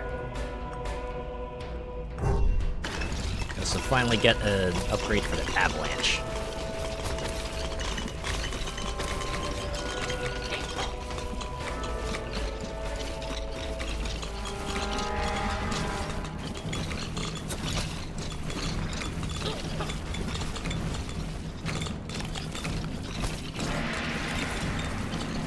It's nice getting food too, although I like how every food item just has like the same crunch sound effect happening. Makes sense if it's like the carrots or apples or something, but then you get like the crunch sound when you're eating like cheese too, and it's like, oh boy. Is there a cheese out there that has like more of a crunch to it? Because most of the cheeses I know about tend to be like soft cheeses. Right, they're not the ones that are hard enough to make a crunch when you bite into it.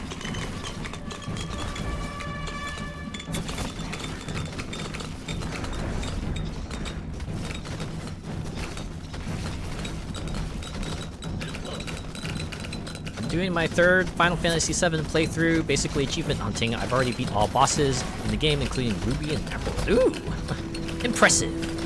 Well done. Oh, the extra bosses tend to be no joke usually. Oh, the nice thing about like RPG, retail RPG bonus bosses is that they're pretty fixed, right? Like as long as you work out the right equipment sets or skill sets or whatever, you can even the odds against the boss. Just takes a bit of time and a bit of knowledge.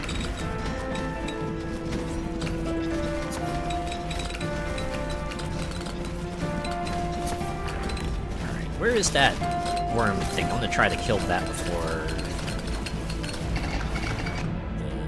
the final boss of this area shows up.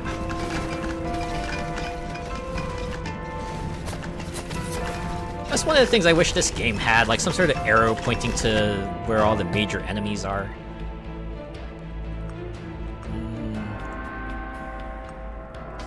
Maybe I'll put on the rebirth ring.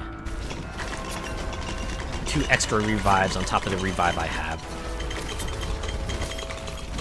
On the top side, it'll also knock down the agony level if that proves to be too much.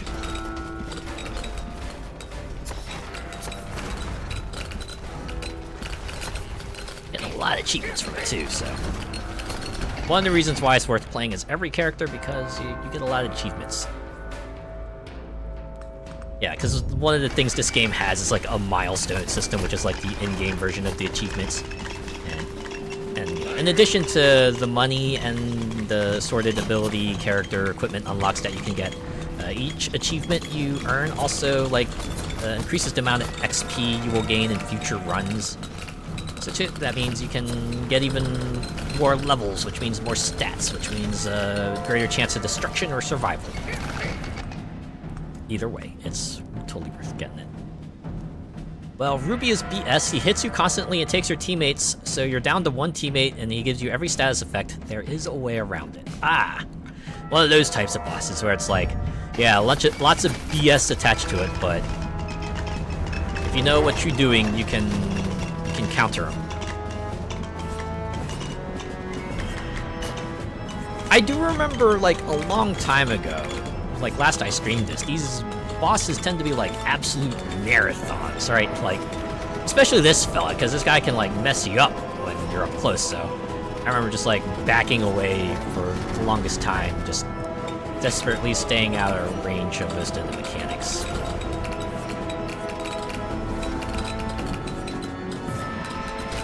Yeah, this is, like, one of the things I like about this game. Like, the end game bosses aren't just, like, massive damage sponges like the regular enemies. They are, like, full-fledged boss battles on their own with a series of attacks that you gotta maneuver around and everything, so... Bit of an active component to it, though I can see it being annoying, because it's like, yeah, when you hit 30 minutes, your run isn't done yet. You still have to defeat the boss, but... I don't know. It harkens well to sort of the Diablo days, too, because, you know, Diablo has these kinds of fights, too, right? My friends are, like, super into Diablo 4, so I've been watching them play that, and just... Yeah, the bosses there definitely take after this, where, you know, there's a whole bunch of mechanics you gotta work around, and... things like that, so, yeah. Okay, so to beat Ruby, you have to spam Dazers to stun him, and then Knights of the Round like 9 times, yeah. The other thing with those bosses, sometimes people don't want to... sometimes people might find the cheese strategy and just, like, work with that, right? I mean, hey, any port in a storm, and, well, if the boss is gonna throw a bunch of BS at you, you might as well BS your way back, right?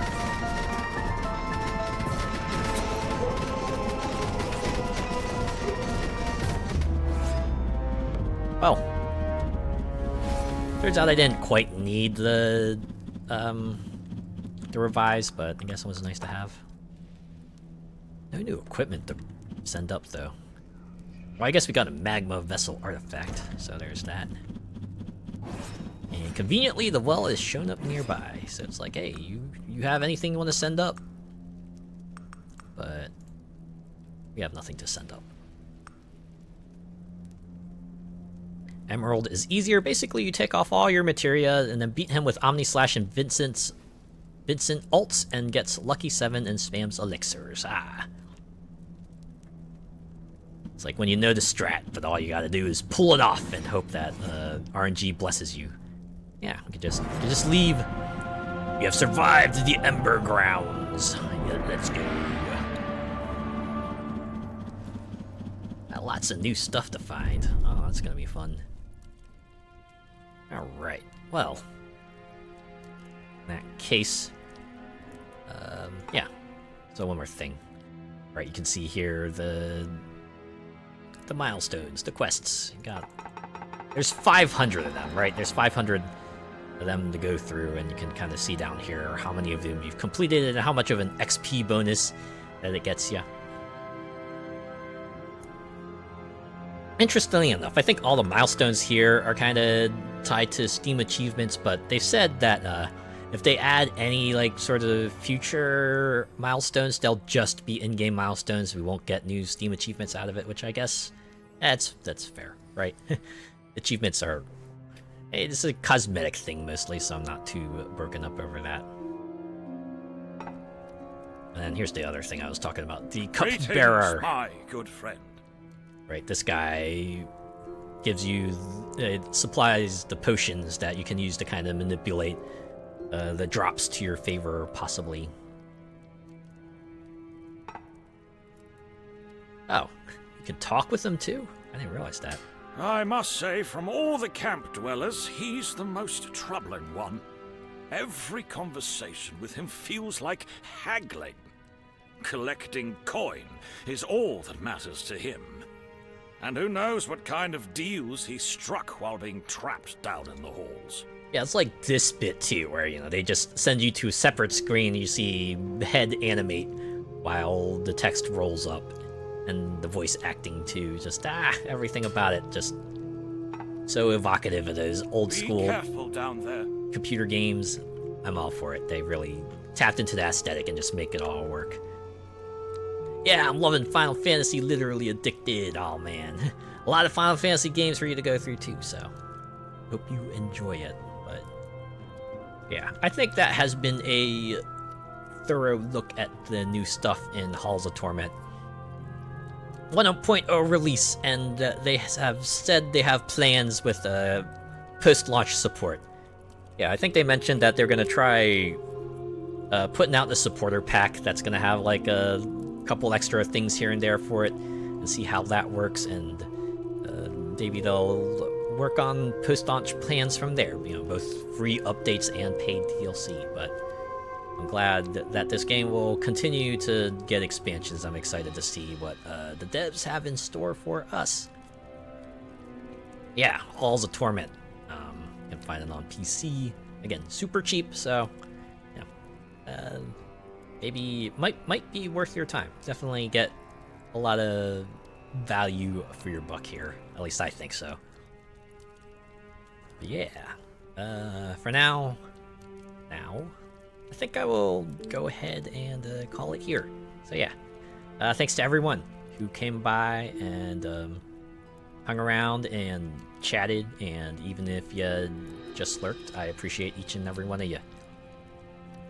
Thanks for your stream. I enjoyed talking to you. Yeah, thanks for coming by. It's kind of great talking about Final Fantasy. I certainly some fascinating insights there. So yeah, I'll be back on Wednesday, and I'll continue What the Car. I think I'll do one more look because they got a whole bunch of daily level sets, and we can go through that and see what they got there. So I hope you look forward to that. But let's look for someone to raid, shall we? Let's see who's on. Thankfully, this is one of those games that continues playing music while I'm focused out of it, so you get to have some ambiance while I look for a raid. Look for someone to raid, I should say.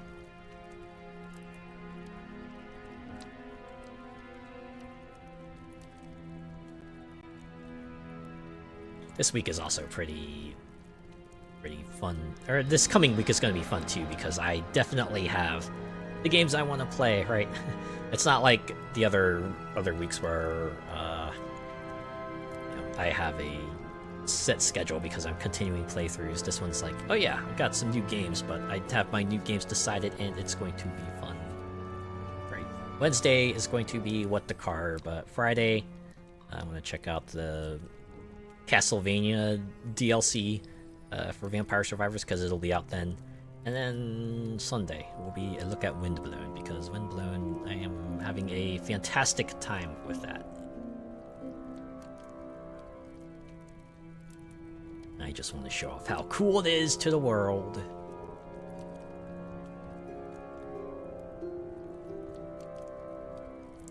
It'll be a fun week. At least I think it'll be a fun week.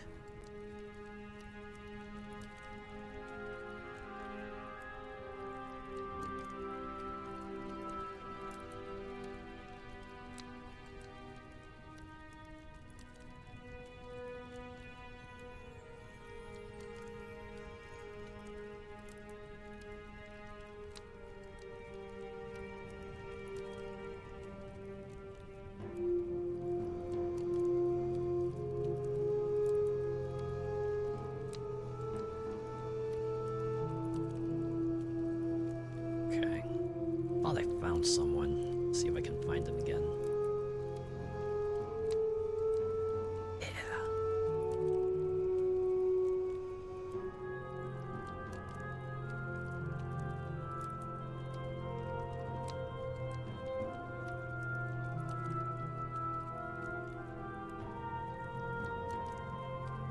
All right.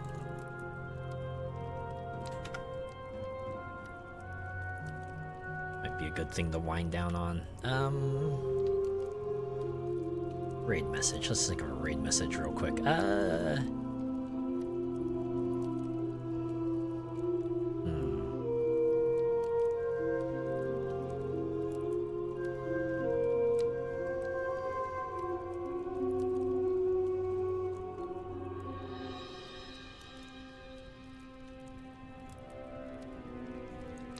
usually want to do like a raid message related to the game, but I don't want to do Diablo raid because we're not playing Diablo, and that was just end up confusing them.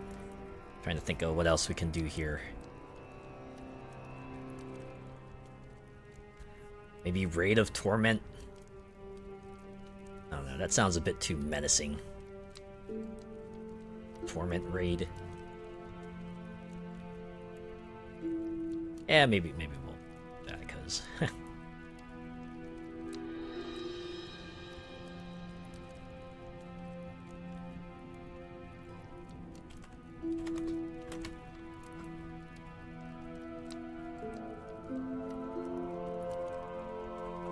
Trust me.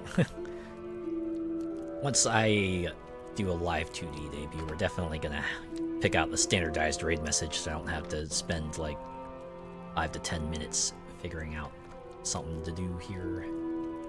Oh, stop raids too.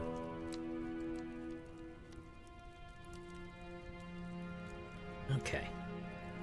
Alright, looks like they have raids on. This will be going through. Yeah. So, Roful Rar is playing Skyrim. Yeah, you know, it's the Elder Scrolls game. Oh, it's modded too, so should be an interesting time. I wonder what they've put in there. Anyways, let's give them our support. And yeah, if you're joining in on the raid, give them Torment Raid. And if not, have a good rest of your weekend. I'll see you on Wednesday for What the Car. I'm gonna go and enjoy my pizza. Take care.